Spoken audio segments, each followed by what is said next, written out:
ಈಗ ಚುನಾವಣೆ ಬಂದಿದೆ, ಜಯಭಾರತಿ ಸ್ಕೂಲ್ ಚುನಾವಣೆ ಬಂದಿದೆ. ದಯವಿಟ್ಟು ನಮ್ಮ ಅಭ್ಯರ್ಥಿಗಳು ಆ ಸ್ಕೂಲ್ ಉಳಿಬೇಕಂದ್ರೆ ದಯವಿಟ್ಟು ಈ ಅಭ್ಯರ್ಥಿಗಳಿಗೆ ಮತ ನೀಡಬೇಕು. ಇಲ್ಲ ಅಂದ್ರೆ ಹಾಳಾಗೋಗ್ತದೆ. ಬೇರೆಯವ್ರಿಗೆ ನಾವು ಒಂದು ಮತ ಕೊಟ್ರೆ ಆ ಸ್ಕೂಲು ಸಮಸ್ಯೆ ಹಾಳಾಗೋಗ್ತದೆ. ಯಾಕೆಂದ್ರೆ ಅಲ್ಲಿ ನಮ್ಮ ಆಂಜನಪ್ಪ ಇರೋದು. ಆತ್ನ ಸಹಕಾರ ರತ್ನ ಯಾಕೆ ಕೊಟ್ರೆ ಗೊತ್ತಿಲ್ಲ ಆತನಿಗೆ. ಅದ್ನ ಒಳ್ಳೇದು ಕೊಟ್ರೆ ಕೆಟ್ಟದಕ್ಕೆ ಕೊಟ್ರೆ ಗೊತ್ತಿಲ್ಲ ನಮ್ಗೆ. ಅವ್ರನ್ನ ಕೇಳ್ಬೇಕು, ಕೊಟ್ಟಿರೋನ್ ಕೇಳ್ಬೇಕು. ಒಳ್ಳೇದಕ್ಕೆ ಕೊಟ್ಟೋದು ಒಳ್ಳೇದಕ್ಕಂದ್ರೂ ಅದನ್ನ ತಗೊಂಡಿಲ್ಲ. ದಯವಿಟ್ಟು ಅದನ್ನು ಜಾಸ್ತಿ ಅಕ್ರಮ ಸಹಕಾರಿ ಕ್ಷೇತ್ರದಲ್ಲೇ ಅಕ್ರಮ ಅಂದ್ರೆ ನಂಬರ್ 1 ಪರ್ಸನ್ ಆತ್ನೆ. ಸಹಕಾರಿ ಕ್ಷೇತ್ರದಲ್ಲೇ ಕರ್ನಾಟಕದಲ್ಲಿ ಈಗ ಕರ್ನಾಟಕದಲ್ಲಿ ಅಕ್ರಮ ಯಾರನ್ನ ಒಂದು ಇದಿದ್ರೆ ವ್ಯಕ್ತಿ ಇದ್ದಾರೆ ಅಂದ್ರೆ ನಮ್ಮ ಆಂಜನಪ್ಪನವ್ರೆ. ಅದ್ ನಮ್ಮ ಭಾವನೆ ಇರ್ಬೋದು. ಸಹಕಾರ ಕ್ಷೇತ್ರದಲ್ಲಿ ಮಾತ್ರ ಆತ್ನಂತ ಅಕ್ರಮದ ಮೀರ್ಸಲ್ಲಿ ಯಾರು ಬರಲ್ಲ. ಯಾಕಂದ್ರೆ ಗೊತ್ತು ಆತ್ನಿಗೆ ಕುಡಿದು ಹರಿದ್ಬಿಟ್ಟು ನೀರು ಕುಡಿದ್ಬಿಟ್ಟಾರೆ ಸಹಕಾರ ಕ್ಷೇತ್ರನ. ಎಲ್ಲ ದುಡ್ಡಲ್ಲಿ ಆಟ ಆಡ್ತಾನೆ. ನಮ್ಮ ಹತ್ರ ನಡೆಯಲ್ಲ, ದುಡ್ಡಲ್ಲಿ ಆಟ ಆಡಿಸ್ತಾನೆ ಆತ್ನ. ದುಡ್ಡಿಂದ ದುಡ್ಡು ಮದ ಆತ್ನ ಮಾಡ್ತಾ ಇದ್ದೇವೆ ನಾವು. ಯಾವುದೇ ಪಂಚಾಯತಿಗಳಲ್ಲಿ ತಾಲೂಕ್ ಪಂಚಾಯತ್ ಜಿಲ್ಲಾ ಪಂಚಾಯತ್ ಬಿಟ್ಟಿರಲಿಲ್ಲ. ಮೊನ್ನೆ ನನ್ನ ಮೇಲೇನೆ ಅಕ್ರಮವಾಗಿ ಗೆದ್ದಿದ್ದು. ಮನೆಗೆ ಬಂದ್ಬಿಟ್ಟು ದೇವ್ರ ಫೋಟೋ ಕ್ಯಾಲೆಂಡರ್ ಫೋಟೋ ಹತ್ರ ಇಟ್ಕೊಂಡು ಯಾರಿಗೂ ಕಾಸು ಕೊಡೋದು ಬೇಡ ನಾವು, ನೀನು ಹಂಗೆ ಕೇಳಿದ್ ನನಗೆ ಕೇಳ್ತೀನಿ ಅಂದ್ಬಿಟ್ಟು ಬೆಳಗ್ಗೆ ಹೋಗಿ ಗಂಡ ಹೆಂಡತಿ ಇಬ್ರು 5,000 ಕೊಟ್ಟಾರೆ ಓಟಿಗೆ. ನಾವು ಕೊಡಿಲ್ಲ ಕಾಸು. ಅದು ಅಕ್ರಮ. ಅದು ಅಂದ್ರೆ ಅದಕ್ಕೆ ಆ ಸಹಕಾರ ರತ್ನ ಕೊಟ್ಟಿರೋದು. ಅದನ್ನ ದಯವಿಟ್ಟು ವಾಪಸ್ ಗೌರ್ಮೆಂಟ್ ಅವರು ಅದನ್ನ ವಾಪಸ್ ತಗೊಂಡ್ಬಿಟ್ರೆ ಒಳ್ಳೇದು. ಆಗ ಪ್ರಶಸ್ತಿಗೆ ಗೌರವ ಉಳಿತದೆ. ಅದನ್ನ ಸಹಕಾರ ರತ್ನ ವಾಪಸ್ ತಗೊಂಡ್ರೆ ಆ ಗೌರವ ಸಹಕಾರ ಪ್ರಶಸ್ತಿಗೆ ಉಳಿಯುತ್ತದೆ. ದಯವಿಟ್ಟು ಇನ್ನ ಸ್ಕೂಲಲ್ಲಿ ಈ ನಟರಾಜನು ನಮ್ಮ ಆಂಜನಪ್ಪ ಬಂದ ಮೇಲೆ ಅಕ್ರಮಗಳು ಜಾಸ್ತಿ ಆಗ್ಬಿಟ್ಟಾವೆ. ಸ್ಕೂಲ್ ಸಹಕಾರ ಜಯಭಾರತಿನಲ್ಲಿ ಮೊದಲಿಂದ ಒಂಥರ ನಡ್ಕೊಂಡ್ ಬರ್ತಾ ಇತ್ತು. ನಾವೆಲ್ಲ ಓದಿದೀವಿ ಸ್ಕೂಲಲ್ಲಿ. ಮೊದಲು ಸ್ಕೂಲ್ಗೆ ಹೋದ್ರೆ ಕೈ ಮುಗಿದು ಒಳಗೆ ಹೋಗ್ಬೇಕಾಗಿತ್ತು. ಈಗ ಬೈದಿಂದ ಹೋಗ್ಬೇಕು ಸ್ಕೂಲ್ ಒಳಗಡೆ ಆಂಜನಪ್ಪ ಇದ್ದಾನೆ ಅಂತ. ಯಾಕಂದ್ರೆ ಆತ ಕ್ರಿಮಿ ವಿಷ ಕ್ರಿಮಿ ಆಗ್ತಾನೆ. ದಯವಿಟ್ಟು ಆಂಜನಪ್ಪನ ಮಾತು ಬಲೆ ಚೆನ್ನಾಗಿ ಮಾತಾಡ್ತಾನೆ ಎಲ್ಲರ ಹತ್ರ. ಏನ್ ತಿಡ್ಡಾನ ಕಾಸ್ಲು ತಿಡ್ಡಾನ ಕಾಸ್ಲು. ನಿನಗ್ ತಾಕತ್ತಿದ್ರೆ ಆ ಇದು ಸ್ಕೂಲ್ ಕೊಟ್ರೆ ಜಾಗನ ಪಬ್ಲಿಕ್ ಅಲ್ಲಿ ಹರಾಜಾಕ ಇವಾಗ ಆಗಾಕು. ಯಾಕೆ ಬೇರೆಯವ್ರ ಹತ್ರ ನಾವು ದುಡ್ಡು ಕೇಳ್ಬೇಕು ಸ್ಕೂಲ್ಗೆ? ಸಾಯ ಕೇಳ್ಬೇಕು. ಯಾಕೋ ಕೇಳ್ಬೇಕು? ಆ ದೇವರನ್ನ ಕರೆಸ್ಬಿಟ್ಟು ಇಷ್ಟು ಕೊಡಪ್ಪ ನಮ್ಗೆ ಬಾಡಿಗೆ, ಇಲ್ಲ ಅಂದ್ರೆ ನಾವು ಕೊಡಲ್ಲ ಅಂತ ಹೇಳಿ. ಈಗ್ಲೂ 5 ಲಕ್ಷ ಕೊಡ್ಬೋದು ಒಂದು ಎಕರೆಗೆ. ಬರೀ 40,000 ತಗೊಂಡ್ಬಿಟ್ಟು ನಾನ್ ಏನ್ ದುಡ್ಡು ತಿನ್ನಲ್ದು ಅಂದ್ರೆ ಮಿಕ್ಕಿದ್ದೆಲ್ಲ ದುಡ್ಡು ಅದೊಂದು. ಆಮೇಲೆ 5 ಲಕ್ಷ ನಾನು ಮೊನ್ನೆ ಇದ್ರಲ್ಲಿ ಇದು ಜನರಲ್ ಬಾಡಿ ಮೀಟಿಂಗ್ ಕೇಳಿದ್ ಏನ್ ಖರ್ಚು ಮಾಡಿದಿರಿ ಅಂತ. ಅದು ಇದು ಅಂತ ಕೈಗಳು ತಿರುಗ್ಬಿಟ್ರು. ನನ್ನ ಯಾಮಾರಿಸ್ಬಿಟ್ರು, ಗಲಾಟೆಗಳು ಮಾಡ್ಬಿಟ್ರು. 5 ಲಕ್ಷ ಖರ್ಚಿನ ಅದನ್ನ ಫೀಲ್ಡ್ಗೆ ಖರ್ಚು ಮಾಡಿದ್ದಾರೆ. ಆಮೇಲೆ ಇನ್ನು ವೋಟರ್ ಲಿಸ್ಟ್, ಇನ್ನು ನಮ್ಮ ಸ್ಕೂಲಲ್ಲಿ ಓದಿರೋರು ಮಾತ್ರ ವೋಟರ್ ಲಿಸ್ಟ್ ಅಂತ ಇರ್ಬೇಕು ಹಳ್ಳಿಗಳು. ಅದ್ರಲ್ಲಿ ಒಂದು 20% ಮಾತ್ರ ಓದಿರೋರು ಇದ್ದಾರೆ. ಮಿಕ್ಕ ಎಲ್ಲ ಒಂದು ನಟರಾಜನ್ ಕುಮ್ಮಕ್ಕೆ ಎಲ್ಲ ತಮಿಳ್ನಾಡಿಂದ ವಿಡಿಯೋಕಾನಿಂದ ಎಲ್ಲಾರು ಸೇರ್ಸ್ಕೊಂಡ್ಬಿಟ್ಟು ಅಕ್ರಮ ವೋಟರ್ ಲಿಸ್ಟ್ ಮಾಡಿ ಗೆಲ್ತಾ ಇರೋದು ಅವರು. ಇವಾಗ ಅವ್ರ ಗಂಡು ಮಕ್ಕಳಾದ್ರೆ ಒಳ್ಳೆ ವೋಟರ್ ಲಿಸ್ಟ್ ಮಾಡಿ ಓದಿರೋರೇ ಅಲ್ಲಿ ಇದ್ದು ವೋಟ್ ಹಾಕಿದ್ರೆ ಅವ್ರು ಒಂದು ಸೀಟು ಗೆಲ್ಲಲ್ಲ. ಇವಾಗ್ಲೂ ಮೊನ್ನೆ ಮೀಟಿಂಗ್ ಮಾಡಿದೆ ಬಿಜೆಪಿ ಅವ್ರದ್ದೆ. ಒಬ್ಬ ಕ್ಯಾಂಡಿಡೇಟ್ 7 ಲಕ್ಷ ಹಾಕ್ಬೇಕಂತೆ. 7 ಲಕ್ಷ ಆಗ್ಬೇಕು, 5 ವರ್ಷ ಆಂಜನಪ್ಪನೇ ಪ್ರೆಸಿಡೆಂಟ್ ಆಗಿರ್ಬೇಕು. ಯಾಕೆಂದ್ರೆ ಕೋರ್ಟ್ ಕೇಸು ಅದು ಎಲ್ಲ ಇದೆ, ಮಿಕ್ಕ ನಾನ್ ನೋಡ್ಕೊತೀನಿ ಅಂತ ಅಲ್ಲಿ ಮಾತುಕತೆ ಆಗಿ ಈಗ ಎಲೆಕ್ಷನ್ ನಡೀತಾ ಇರೋದು. ದಯವಿಟ್ಟು ಈಗ ಶಿಕ್ಷಣ ಸಂಸ್ಥೆಯಲ್ಲಿ ಕೂಡ ಈಗ ರಾಜಕೀಯ ಪಡ್ಕೊಳ್ತಿದೆ. ಈಗ ಮುಂದೆ ಹೆಂಗ್ ನಡೆಯುತ್ತೆ ಅನ್ನೋದು ಅಲ್ಲಿ ಆಂಜನಪ್ಪ ಆಚೆ ಬಂದ್ರೆ ಸ್ಕೂಲ್ ಚೆನ್ನಾಗಿ ನಡ್ಕೊಂಡು ಹೋಗ್ತದೆ. ಆಂಜನಪ್ಪ ಬಂದು ಅಭಿವೃದ್ಧಿ ಮಾಡಿದ್ರು, ಬಿಲ್ಡಿಂಗ್ ಕಟ್ಟವ್ರೆ, ಅಭಿವೃದ್ಧಿನೂ ಮಾಡಿದ್ದಾರೆ, ಅಕ್ರಮನೂ ಜಾಸ್ತಿ ಮಾಡಿದ್ದಾರೆ. ಅಭಿವೃದ್ಧಿ 10% ಮಾಡಿದ್ರೆ ಅಕ್ರಮವಾಗಿ ಜಾಸ್ತಿ ಖರ್ಚು ಮಾಡ್ತಾ ಇದ್ದಾರೆ, ಜಾಸ್ತಿ ಸಂಪಾದನೆ ಮಾಡ್ಕೊಳ್ತಾ ಇದ್ದಾರೆ. ನಾವು ಸ್ಪರ್ಧೆ ಮಾಡಿದ್ದೀವಿ. ನಮ್ಮ ಓಟ್ ಕಮ್ಮಿ ಇರೋದು. ಕಟ್ಟಡ ಕಟ್ಟಿದ್ದಾರೆ, ಅದ್ರಲ್ಲಿ ಅಕ್ರಮ ಮಾಡಿದ್ದಾರೆ, ಅಭಿವೃದ್ಧಿ ಏನು ಮಾಡಿಲ್ಲ. ಈಗ ಮೊದಲು ಅವ್ರು ಡೈರಿನಾಗ ಮೆಂಬರ್ ಆಗಿ ಹೋಗ್ತಾರೆ.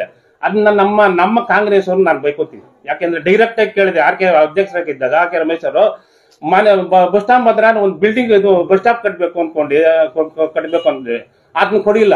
ಈಗ ಖಾಲಿ ಡೈರೆಕ್ಟ್ರು ಏನೋ ಫಂಡ್ ತಂದು ನಮ್ ಮುಂಚೆ ಕಟ್ಬಿಟ್ಟ. ಅಧ್ಯಕ್ಷನಾಗಿರೋದು ನಮ್ಗೊಂದು ರೂಪಾಯಿ ಕೊಟ್ಟಿಲ್ಲ. ಬೊಮ್ಮಲ್ ಟ್ರಸ್ಟ್ ಇಂದ ಬಂದು ಬೊಮ್ಮಲ್ನ ಚಿಕ್ಕದಾಗಿ ಬೂತ್ಕಂಡಿ ಎತ್ಕೊಂಡು ನೋಡ್ಕೊಬೇಕು. ಬೂತ್ಕಂಡಿ ಆಂಜನಪ್ಪನ ದೊಡ್ಡ ಫೋಟೋ. ಯಾರ್ದು ದುಡ್ಡು ಎಲ್ಲ ಮುಂದೆ ಆಗ್ತದೆ. ಬೊಮ್ಮಲ್ ದುಡ್ಡು ಆಂಜನಪ್ಪನ ಹೆಸರು. ಆಮೇಲೆ ನಮ್ಮ ರಾಮಲಿಂಗಾರೆಡ್ಡಿ ಅವರು, ನಮ್ಮ ಡಿ.ಕೆ. ಸುರೇಶ್ ಅವರು ಈ ಆಂಜನಪ್ಪನ ಫೇವರ್. ನಾವೇನ್ ಮಾಡೋದು? ಸುಮ್ನೆ ಇರಪ್ಪ, ಎಷ್ಟು ದಿನ ಅಂತ ಹೇಳೋದು ನಾವು. ಹೇಳಿ ಸಾಕಾಗುತ್ತೆ. ಅವ್ನು ಬಂದ್ರೆ ಓಡಿಸ್ರಪ್ಪ ಅಂತ. ದಯವಿಟ್ಟು ಅವ್ರಿಗೆ ಸಪೋರ್ಟ್ ಮಾಡಬಾರದು. ದಯವಿಟ್ಟು ನಾನು ಹೇಳ್ತಾ ಇದ್ದೀನಿ, ಮಾಧ್ಯಮದ ಮುಖಾಂತರ ಹೇಳ್ತಾ ಇದ್ದೀನಿ, ನಮ್ಮ ಡಿ ಕೆ ಸುರೇಶ್ ಆಗ್ಲಿ ರಾಮಲಿಂಗಾರೆಡ್ಡಿ ಅವರಾಗ್ಲಿ ಸಪೋರ್ಟ್ ಮಾಡಬಾರ್ದಪ್ಪ ಅವ್ರಿಗೆ. ಆಮೇಲೆ ಇನ್ನ ವೋಟರ್ ಲಿಸ್ಟ್ ಅಲ್ಲಿ ದಯವಿಟ್ಟು ನಮ್ಮ ವೋಟರ್ಸ್ಗೆ ದಯವಿಟ್ಟು ಇಸ್ಕೊಬೇಕು. ಸಹಕಾರಿ ಸಂಘ ಉಳಿಬೇಕಂದ್ರೆ ಈ ನಿಯತ್ತಾದ 7 ಜನಕ್ಕೆ ಮತ ಕೊಟ್ಬಿಟ್ಟು ಆ ಸ್ಕೂಲ್ನ ಉಳಿಸ್ಬೇಕಂತ ಕೇಳ್ಕೊಂತೀನಿ. ಸಂಸ್ಥೆ ಈ ಮಟ್ಟಕ್ಕೆ ಬೆಳೆಯಬೇಕಾದ್ರೆ ಸಂಸ್ಥೆ ಸಂಸ್ಥಾಪಕರು ಸೃಷ್ಟಿ ಮಾಡಿದಂಥವ್ರಿಗೆ ಮೊದಲನೇ ಸಲ್ಲಿಕೆ. ಎರಡನೇ ಹಂತವಾಗಿ ಶಿಕ್ಷಕರು ಇವತ್ತು ಜಯಭಾರತಿ ಶೈಕ್ಷಣಿಕ ಸಹಕಾರ ಸಂಘದಲ್ಲಿ ಇವತ್ತು ಅದು ಬೆಳೆಯೋದಕ್ಕೆ ಕಾರಣಕರ್ತರಾದಂಥ ನನ್ನೆಲ್ಲ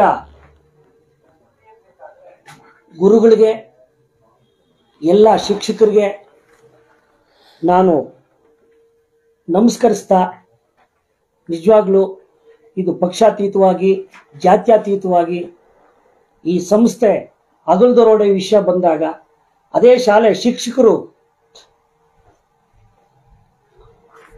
ಅಲ್ಲಿ ಅವರು ಪದವೀಧರರಾಗಿ ಸರ್ಕಾರದಿಂದ ಅಂಗೀಕೃತ ಪಡೆದು ಏಡೆಡ್ ಟೀಚರ್ಸ್ ಆಗಿ ದುಡಿಯುವಂಥ ಕಾಲದಲ್ಲಿ ಅವ್ರಿಗೆ ಒಂದು ಕೆಟ್ಟ ಕಾಲ ಶುರುವಾಗ್ತದೆ. ಅದು ಎಲ್ಲಿಂದ ಶುರುವಾಗ್ತದೆ ಅಂತ ಹೇಳಿದ್ರೆ, ಕಾರ್ಯದರ್ಶಿ ಕೆ ನಟರಾಜ್ ಅವರಿಂದ ಶುರುವಾಗ್ತದೆ. ಎಲ್ಲ ಇಡೀ ಸಂಸ್ಥೆ ಇವತ್ತು ನೀವುಗಳೆಲ್ಲ ಸೇರಿರೋದಕ್ಕೆ ಮುಖ್ಯ ಕಾರಣಕರ್ತರು ಕೆ ನಟರಾಜ್, ಸೃಷ್ಟಿಕರ್ತರು. ಅವರ ಕರ್ಮಕಾಂಡವನ್ನ ಇವತ್ತು ನಾವು ಬೀದಿಗೆ ಇಡ್ತಾ ಇದ್ದೀವಿ. ಅದಕ್ಕೋಸ್ಕರ ಹಂತವಾಗಿ ಅಲ್ಲಿ ನೈಜ ಸದಸ್ಯರಿಗೆ ಮೋಸ ಆಗ್ತಾ ಇದೆ. ಆ ಮಾಹಿತಿ ಸದಸ್ಯರ ಗಮನಕ್ಕೆ ತಂದು ಸಂಸ್ಥೆ ಉದ್ಧಾರಕ್ಕೆ ತಮ್ಮೆಲ್ಲರುಗಳ ಒಂದು ಸಹಕಾರವನ್ನು ನಾನು ಕೈ ಮುಗಿದು ಕೇಳ್ಕೊತಾ ಇದ್ದೀನಿ.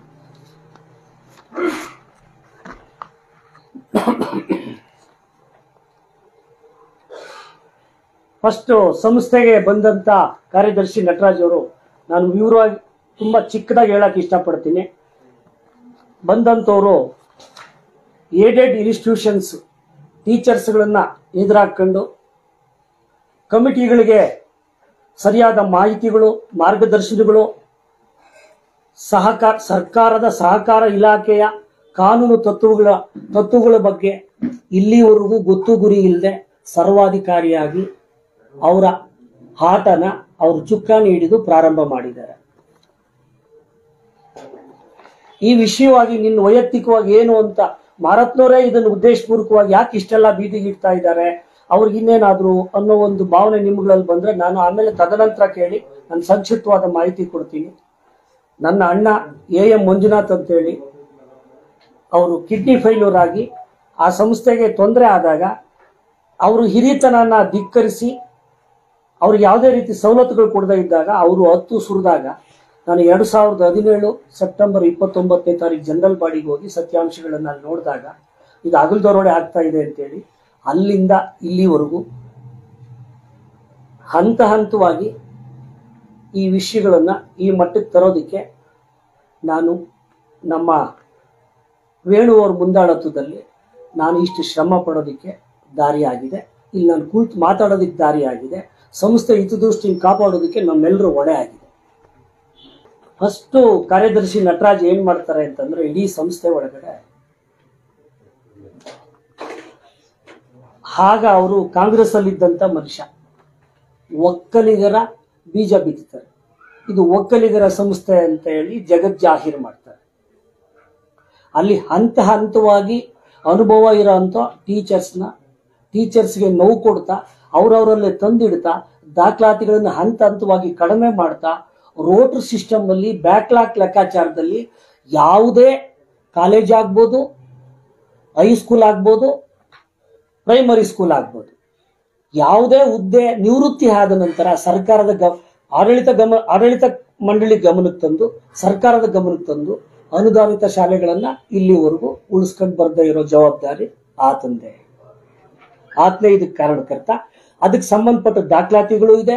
ಯಾವ ಸಮಯದಲ್ಲಾದ್ರೂ ಯಾರಾದ್ರೂ ಏನ್ ಕೇಳಿದ್ರು ನಾನು ಆ ದಾಖಲಾತಿಗಳನ್ನ ಒದಗಿಸ್ತೀನಿ, ಅದಕ್ಕೆ ಸಂಬಂಧಿಸಿದ ಉತ್ತರ ಕೊಡ್ತೀನಿ. ಇದು ನನ್ನ ಸವಾಲು ಈ ವಿಚಾರದ ಬಗ್ಗೆ. ತದನಂತರ ಏನ್ ಮಾಡ್ತಾರೆ, ಸಂಸ್ಥೆ ಉಳಿಗಳಿಗೆ ನಾವು 2018 ಸೆಪ್ಟೆಂಬರ್ 15ನೇ ತಾರೀಕು ಚುನಾವಣೆಗೆ ನಮ್ಮ ತಂಡ ಒಂದು ಸ್ಪರ್ಧೆ ಮಾಡೋದಕ್ಕೆ ನಾವು ಅಲ್ಲಿ ಹೊರಡ್ತೀವಿ. ಹೊರಟಾಗ ಆಮೇಲೆ ಇನ್ನೊಂದು ನಿಮಗೆ ಮುಂಚಿತವಾಗಿ ಹೇಳೋಂಥ ವಿಷಯ,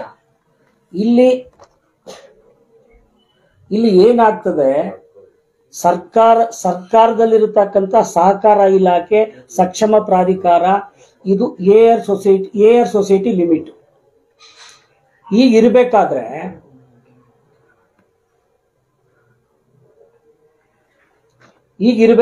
ಅದನ್ನ ಹಂತವಾಗಿ ಬೈಲ ಸರ್ಕಾರದವ್ರು ನಮ್ಗೆ ಬೈಲ ಕೊಡಲ್ಲ.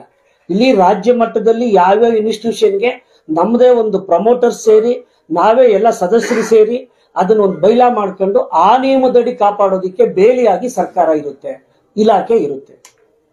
ಇದನ್ನ ಕಾರ್ಯದರ್ಶಿಗೆ ಅನುಗುಣವಾಗಿ ಒಂದು ಕನಿಷ್ಠ 1951ರಿಂದ ಆಮೇಲೆ ಮಾಡಲೇ ಇಲ್ಲ. ನಮ್ಮ AK ನಾಗರಾಜ್ ಮೇಷ್ಟ್ರು ಇದ್ರು ಹೆಡ್ ಮಾಸ್ಟ್ರು, ಅವರು ತದನಂತರ ಆತನ ಅನುಕೂಲಕ್ಕೆ ತಕ್ಕನಂಗೆ ಆಯಾ ಕಾರ್ಯಕಾರಿ ಮಂಡಳಿನ ಬಲಿಪಶು ಮಾಡಿ ಮಾಡಿಫಿಕೇಶನ್ ತಿದ್ದುಪಡಿ ಮಾಡಿ ಸಮಗ್ರ ಬಯಲುಗಳನ್ನ ಅವನು ವೈಯಕ್ತಿಕವಾಗಿ ಸಮಗ್ರ ಬಯಲುಗಳನ್ನ ತಿದ್ದುಪಡಿ ಮಾಡಿ ಇವತ್ತು ಸಂಸ್ಥೆ ಈ ಮಟ್ಟಕ್ಕೆ ತಂದಿರ್ತಕ್ಕಂಥ ಒಂದು ದೊಡ್ಡ ಮಹಾಪುರುಷ. ಆ ಸಮಗ್ರ ಬಯಲುಗಳಲ್ಲಿ ಯಾವ್ಯಾವ ಸದಸ್ಯರು ಬೇಕು, ಯಾವ್ಯಾವ ಬೇಕು ಅನ್ನೋ ಕತೆ. ಇಲ್ಲಿ ಏನಾಯ್ತು, ಈ ವಿಷಬೀಜ ಬಿತ್ತಿದಾಗ ಇವತ್ತು ಸೆಕ್ರೆಟರಿ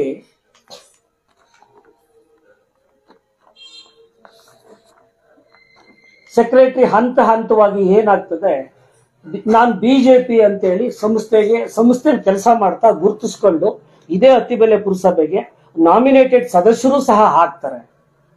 ಆದ್ರೆ ಯಾವುದೇ ಒಂದು ಸಹಕಾರಿ ಸಂಸ್ಥೆ ಒಳಗಡೆ ಸಹಕಾರ, ನಾನು ಎಲ್ಲರಿಗಾಗಿ ಎಲ್ಲರೂ ನನಗಾಗಿ ಅನ್ನೋ ತತ್ವ ಸಹಕಾರದಲ್ಲಿರೋದು. ಅಲ್ಲಿ ಕೆಲಸ ಮಾಡೋ ಸಿಬ್ಬಂದಿ ಪಕ್ಷಾತೀತವಾಗಿರಬೇಕು. ಅಂದಿನಿಂದ ಇಲ್ಲಿವರೆಗೂ ಇವತ್ತಿಗೆ ಜಯಭಾರತಿ ಟರ್ನ್ ಓವರು 5 ರಿಂದ 7 ಕೋಟಿ ರೂಪಾಯಿ ಒಂದು ವರ್ಷಕ್ಕೆ ವ್ಯವಹಾರ ಇದೆ. ಆಡಳಿತ ಮಂಡಳಿ ಸಿಬ್ಬಂದಿ ಒಳಗಡೆ ಏಕೈಕ ವ್ಯಕ್ತಿ ಶಾಸನಬದ್ಧ ಲೆಕ್ಕ ಪರಿಶೋಧನೆಗಳಲ್ಲಿ ಯಾಕೆ ನೀವು ಒಂದು ಕ್ಲಾರ್ಕ್ ತಗೊಂಡಿಲ್ಲ, ಸ್ಟೆನೋಗ್ರಾಫರ್ ತಗೊಂಡಿಲ್ಲ ಅಂತೇಳಿ ಸೂಚಿಸಿದ್ರು ಯಾರಿಗೂ ಕೆಲಸಗಳನ್ನು ಕಲಿಸ್ದೆ, ಯಾರನ್ನೂ ಅಲ್ಲಿ ಬೆಳೆಯೋಕ್ಕೂ ಬಿಡದೆ ಎಲ್ಲ ವಿಷಯಗಳು ಅವನೊಬ್ಬನೇ ಕರಗತ ಮಾಡ್ಕೊಂಡು ಎಲ್ಲ ಅವನ ವೈಯಕ್ತಿಕವಾಗಿ ರಾಸಲೀಲೆಗಳವರೆಗೂ ತಂದಿದ್ದಾನೆ. ಅವನಿಂದ ಲೀಲೆಗಳು ತುಂಬಾ ಇದೆ ಆ ಸಂಸ್ಥೆ ಒಳಗಡೆ. ಈ ಮಟ್ಟಕ್ಕೆ ತಂದು ಸಂಸ್ಥೆ ಒಳಗಡೆ ಏನ್ ಮಾಡ್ತಾನೆ, ಮಾಡಿಫಿಕೇಶನ್ ಬೈಲಾ ಮಾಡ್ಕೊಂಡು ಇದು ಮಾಡ್ತಾನೆ. ನಾವು 2018 ಸೆಪ್ಟೆಂಬರ್ 15ನೇ ತಾರೀಕು ಚುನಾವಣೆ ಒಳಗಡೆ ನಾವು ಸೋಲ್ತೀವಿ. ನಮ್ಮ ತಂಡ 13 ಜನನು ನಾವು ಸೋಲ್ತೀವಿ. ಆಗ ನಾವು ಏನ್ ಮಾಡ್ತೀವಿ ಅಂತ ಹೇಳಿದ್ರೆ, ಸಮಗ್ರವಾಗಿ ಇಲ್ಲಿ ಏನೋ ಒಂದು ನಡೀತಾ ಇದೆ ಅಂತೇಳಿ ಆಗ ನಮಗ್ ಮೋಸ ಮಾಡಿರ್ತಾರೆ ಕಾರ್ಯದರ್ಶಿ.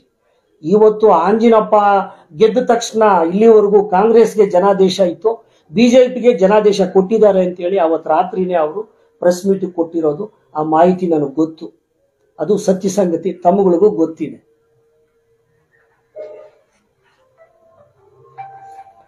ಆಗ ನಾವ್ ಏನ್ ಮಾಡ್ತೀವಿ ಅಂತಂದ್ರೆ, ಸ್ವತಃ ಅವತ್ತು ಇನ್ನೊಂದು ಮೋಸ ಮಾಡಿರ್ತಾರೆ ಇಡೀ ಸಂಸ್ಥೆ ಸದಸ್ಯರಿಗೆ. ಇವತ್ತು ಸಹಕಾರ ನಿಯಮ ಏನು ಅಂತ ಹೇಳಿದ್ರೆ, 1 ವರ್ಷಕ್ಕೊಂದ್ಸಾರಿ ವಾರ್ಷಿಕ ಮಹಾಸಭೆ GBM ಜನರಲ್ ಬಾಡಿ ಮೀಟಿಂಗ್ಗೆ ಮಾತಾಡುವಂತ ಹಕ್ಕುಗಳನ್ನ ಕಿತ್ಕೊಂಡು ಆ ಒಂದು ವರ್ಷ ಆಡಿಟೂ ಮಾಡದೆ, ಜನರಲ್ ಬಾಡಿನೂ ಮಾಡದೆ ಚುನಾವಣೆ ಮಾಡಿ ಅವರ ತಂಡವನ್ನ ಗೆಲ್ಲಿಸ್ತಾನೆ ವಾಮದಾರಿಯಲ್ಲಿ. ಇದು ಸತ್ಯಕತೆ. ಆಗ ನಾವೇನ್ ಮಾಡ್ತೀವಿ, ಆಗ ಬಂಡಪ್ಪ ಕಾಶಂಪುರ ಮಿನಿಸ್ಟ್ರು ನ್ಯಾಯಬದ್ಧವಾಗಿ ಹೋರಾಟಕ್ಕೆ ನಾನು ಸಾಥ್ ಕೊಡ್ತೀನಿ, ನ್ಯಾಯಬದ್ಧವಾಗಿ ಹೋರಾಟ ಮಾಡಿ ಅಂತೇಳಿ ಶಾಸಕರು ನಮ್ಗೆ ದಾರಿ ತೋರಿಸ್ತಾರೆ.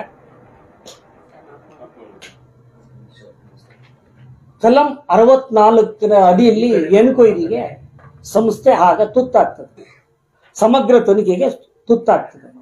9 ಆರೋಪ ಮಾಡ್ತೀವಿ. 9 ಆರೋಪದ ಪಟ್ಟಿ ತಮ್ಮಲ್ಲಿದೆ, ಕೊಟ್ಟಿದ್ದೀವಿ. 9 ಆರೋಪದಲ್ಲಿ ಪ್ರಪ್ರಥಮವಾಗಿ ಇವತ್ತು ಒಂದು ಮೇರು ನಾಯಕರು ನಮ್ಗೆ, ಯಾರು ಗೋಪಾಲ್ ಕೃಷ್ಣ ಅವರು ಸಂಸ್ಥೆಗೆ ಪ್ರತ್ಯಕ್ಷವಾಗಿ ಪರೋಕ್ಷವಾಗಿ ಅಧಿಕಾರದ ಆಸೆ ಇಲ್ಲದೆ ಸಂಸ್ಥೆ ಬೆಳೆಯೋದಿಕ್ಕೆ ಸಂಸ್ಥೆಯಲ್ಲಿರೋ ಮಕ್ಕಳಿಗೆ ಆ ಒಂದು ಎಲ್ಲಾ ಸಿದ್ಧಾಂತಗಳನ್ನ ಇಲ್ಲಿವರೆಗೂ ಉಳಿಸ್ಕೊಂಡು ನಡೆಸ್ಕೊಂಡು ಬಂದು ನೋವು ತಿಂತಿರೋಂಥ ಮಹಾಪುರುಷ. ಮೊದಲನೇ ಪೆಟ್ಟು ಏನ್ ಮಾಡ್ತಾನೆ ಆತ ಅಂತ ಹೇಳಿದ್ರೆ, ಕಾರ್ಯವ್ಯಾಪ್ತಿಲಿ ಇಲ್ಲದೆ ಇರೋ ಸದಸ್ಯರನ್ನ ಇಟ್ಕೊಂಡು 480 ಓಟ್ ಇಟ್ಕೊಂಡು ಎಕ್ಸ್ಟ್ರಾ 480 ಓಟ್ ಇಟ್ಕೊಂಡು ನಮ್ಮ ಗಮನಕ್ಕೆ ತರದೆ ಚುನಾವಣಾ ಅಧಿಕಾರಿ ಮೂಗಿಗೆ ತುಪ್ಪ ಸುರಿದು ನಮಗೆ ಬಲಿಪಶುಗಳು ಮಾಡಿ ಹಂತವಾಗಿ ಗುಂಪುಗಾರಿಕೆ ಮಾಡ್ಕೊಂಡು ನಾವು ಓಟ್ ಹಾಕೋ ಹೊತ್ತಿಗೆ ಎಲ್ಲರೂ ಅವರವರ ಹಂಚಾಣಿಕೆ 50-50 ಓಟ್ಗಳು ಅಂದಿನ ನಿಂತು ಗೆದ್ದಂತ ಮಹಾನುಭಾವರುಗಳು. ಆಂಜಿನಪ್ಪನ ಮುಖ್ಯ ತಂಡ ಆಂಜಿನಪ್ಪನ ಗೆಲ್ಸ್ಕೊತಾನೆ, ಬಿಜಿ ಆಂಜಿನಪ್ಪನೇ ಗೆಲ್ಸ್ಕೊತಾನೆ. ಇದನ್ನ ಸಮಗ್ರವಾಗಿ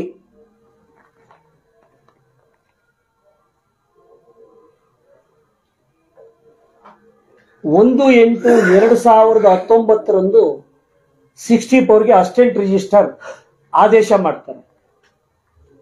ಆ ಆದೇಶದಂಗೆ 1 ವರ್ಷದ ಕಾಲ ಸಂಸ್ಥೆಯಲ್ಲಿ ಎಲ್ಲಾ ದಾಖಲಾತಿಗಳನ್ನ ಪರಿಶೀಲನೆ ಮಾಡಿ ಎಲ್ರಿಗೂ ನೋಟಿಸ್ಗಳು ಜಾರಿ ಮಾಡಿ ಸಂಕ್ಷಿಪ್ತವಾಗಿ 64ರ ವಿಚಾರಣಾ ವರದಿಯನ್ನ 1273 ಪುಟಗಳಿದೆ.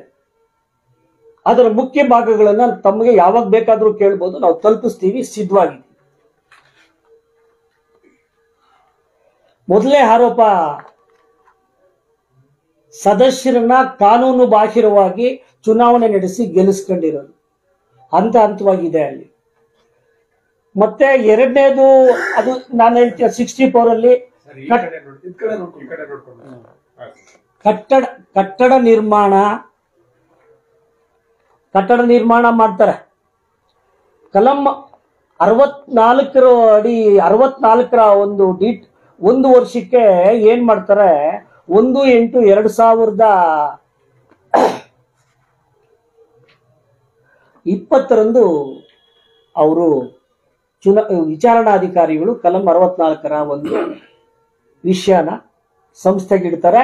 ಆವಾಗ ಆಂಜಿನಪ್ಪನ ಮುಖಂಡತ್ವದ ಕಮಿಟಿ ಅಲ್ಲಿ ಇರ್ತದೆ. ಇವತ್ತು ಎಲ್ಲ ಅಲ್ಲಿಂದ ಇಲ್ಲಿವರೆಗೂ ಅವಿರೋಧವಾಗಿ ಆಯ್ಕೆ ಮಾಡ್ಕೊಂಡು ಎಲ್ಲ ಜನಾಂಗದವ್ರಿಗೂ ಎಲ್ರಿಗೂ ಸಮಾನಾಂತರವಾಗಿ ಸಂದರ್ಭಾನುಸಾರ ಹಿರಿಯರ ಮುಖೇನ ಆಯ್ಕೆ ಮಾಡ್ಕೊಂಡು ಎಲ್ಲ ಹಂತವಾಗಿ ಬೆಳೆದು ಬಂದಂತ ಎಲ್ರಿಗೂ ಆವತ್ತು ಏನ್ ಮಾಡ್ತಾನೆ ಆ ಮಹಾಪುರುಷ, ಎಲ್ರಿಗೂ ಕರೀತಾನೆ. ನೀವೇನು ತಪ್ಪು ಮಾಡಿಲ್ಲ, ನಾವು ನಿಷ್ಕಳಂಕವಾಗಿದ್ದೀವಿ, ನಾವು ನಿರ್ದಿಷ್ಟವಾಗಿದ್ದೀವಿ, ಕಾಂಗ್ರೆಸ್ ಅವರೇ ತಪ್ಪು ಮಾಡಿರೋ ಅನ್ನೋ ಸಂದೇಶನ ಇಲ್ಲ.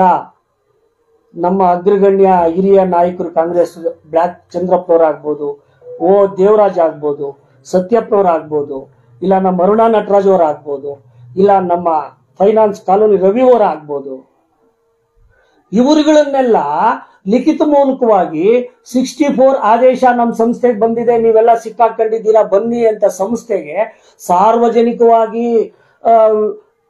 ನಮ್ಮ ಟೌನ್ ಅಧ್ಯಕ್ಷರು ವೇಣುವರ್ನ ಮಾರಪ್ಪನವ್ರನ್ನ ಖಳನಾಯಕರನ್ನಾಗಿ ಈ ಸಮಾಜದಲ್ಲಿ ಸೃಷ್ಟಿ ಮಾಡ್ತಾನೆ ಆಂಜಿನಪ್ಪ ಮಹಾನುಭಾವ.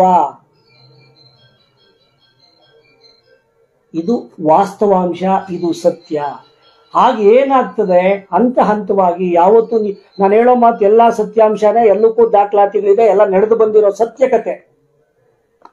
ತದನಂತರ ಏನ್ ಮಾಡ್ತಾರೆ, ಅವ್ರಿಗೊಂದು ಒಳ ಒಪ್ಪಂದ ಮಾಡ್ಕೋಬಹುದು ಅಂತ ನಾನು ಹೇಳ್ತೀನಿ. ಅದನ್ನ ಏನ್ ಮಾಡ್ತಾರೆ, ಇವತ್ತು ಸಹಕಾರಿ ರತ್ನ ತಗೊಂಡಿದ್ದಾನೆ ಆ ಮಹಾಪುರುಷ. ನಾನು ಹೇಳಿದ್ನಲ್ಲ, ನಾನು ಎಲ್ಲರಿಗಾಗಿ ಎಲ್ಲರೂ ನನಗಾಗಿ, ಎಲ್ಲರೂ ನನಗಾಗಿ, ನನ್ನ ದುಡ್ಡಿಗಾಗಿ, ನನ್ನ ಹಿಂದೆ ಎಲ್ಲ ಬನ್ನಿರಿ ತಾಲೂಕು ಪೂರ್ತಿ ನಂದೇ ಎಲ್ಲ ಸಹಕಾರಿ ಕ್ಷೇತ್ರ, ಎಲ್ಲ ಪಕ್ಷಗಳ ಎಲ್ಲ ಜಾತಿಗಳ ಅಗ್ರಗಣ್ಯರ ಬಾಲ ಹಿಡ್ದಾದ್ರೂ ನಾನು ಲೇಬಲ್ ಇಟ್ಕೋಬೇಕು, ನಾನು ಕಾರ್ ಮೇಲೆ ಬೋರ್ಡ್ ಹಾಕೋಬೇಕು, ನನ್ನ ಅಧಿಕಾರ ಬೇಕು. ಇದು ಈ ಬೇರೆ ರಾಜಕೀಯವಾಗಿ ಆತನಿಗೆ ಸಹಕಾರ ಕ್ಷೇತ್ರ ಬಿಟ್ಟರೆ ರಾಜಕೀಯವಾಗಿ ಬಿಜೆಪಿ ಒಳಗಡೆ ಜಾಗ ಇಲ್ವೇನೋ ಗೊತ್ತಿಲ್ಲ. ಸಹಕಾರ ಕ್ಷೇತ್ರಕ್ಕೆ ಬಂದೇ ಬಿಜೆಪಿ ಬಣ್ಣ ಬಳ್ಕೊಂಡು ಆಟ ಆಡ್ತಿದ್ದಾನೆ, ಸದಸ್ಯರ ಜೊತೆ ಇದ್ ಮಾಡ್ತಾ ಇದ್ದಾನೆ. ಆ ಜಯಭಾರತಿ ಹೊಟ್ಟೆ ಮೇಲೆ ಹೊಡಿತಿದ್ದಾನೆ. ಈಗ ಆ ಪಾಪದ ಕೂಡ ಕಾರ್ಯದರ್ಶಿ ತುಂಬಿ ಹೊರಗಡೆ ಬಂದಿದ್ದಾನೆ. ಆಂಜಿನಪ್ಪ ಯಾವಾಗ ಹೊರಗಡೆ ಹೋಗ್ತಾನೋ ಗೊತ್ತಿಲ್ಲ.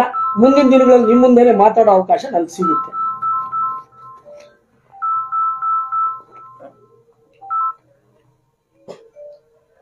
ಅದೇ ರೀತಿ ಒಪ್ಪಂದ ಮಾಡ್ಕೊಂಡು ನಮ್ಮೆಲ್ಲ ಹಿರಿಯರನ್ನ ಸೇರಿಸ್ಕೊಂಡು ನಮ್ಮ ಮಾಜಿ ರವಿ ಅವ್ರ ಹೆಸರು ಬಿಟ್ಟೆ ಎಲ್ಲರೂ ಹಿರಿಯರನ್ನ ಸೇರಿಸ್ಕೊಂಡು ನಾನೆಲ್ಲ ಸರಿ ಮಾಡ್ತೀನಿ ಅಂತೇಳಿ ದುರುದ್ದೇಶದಿಂದ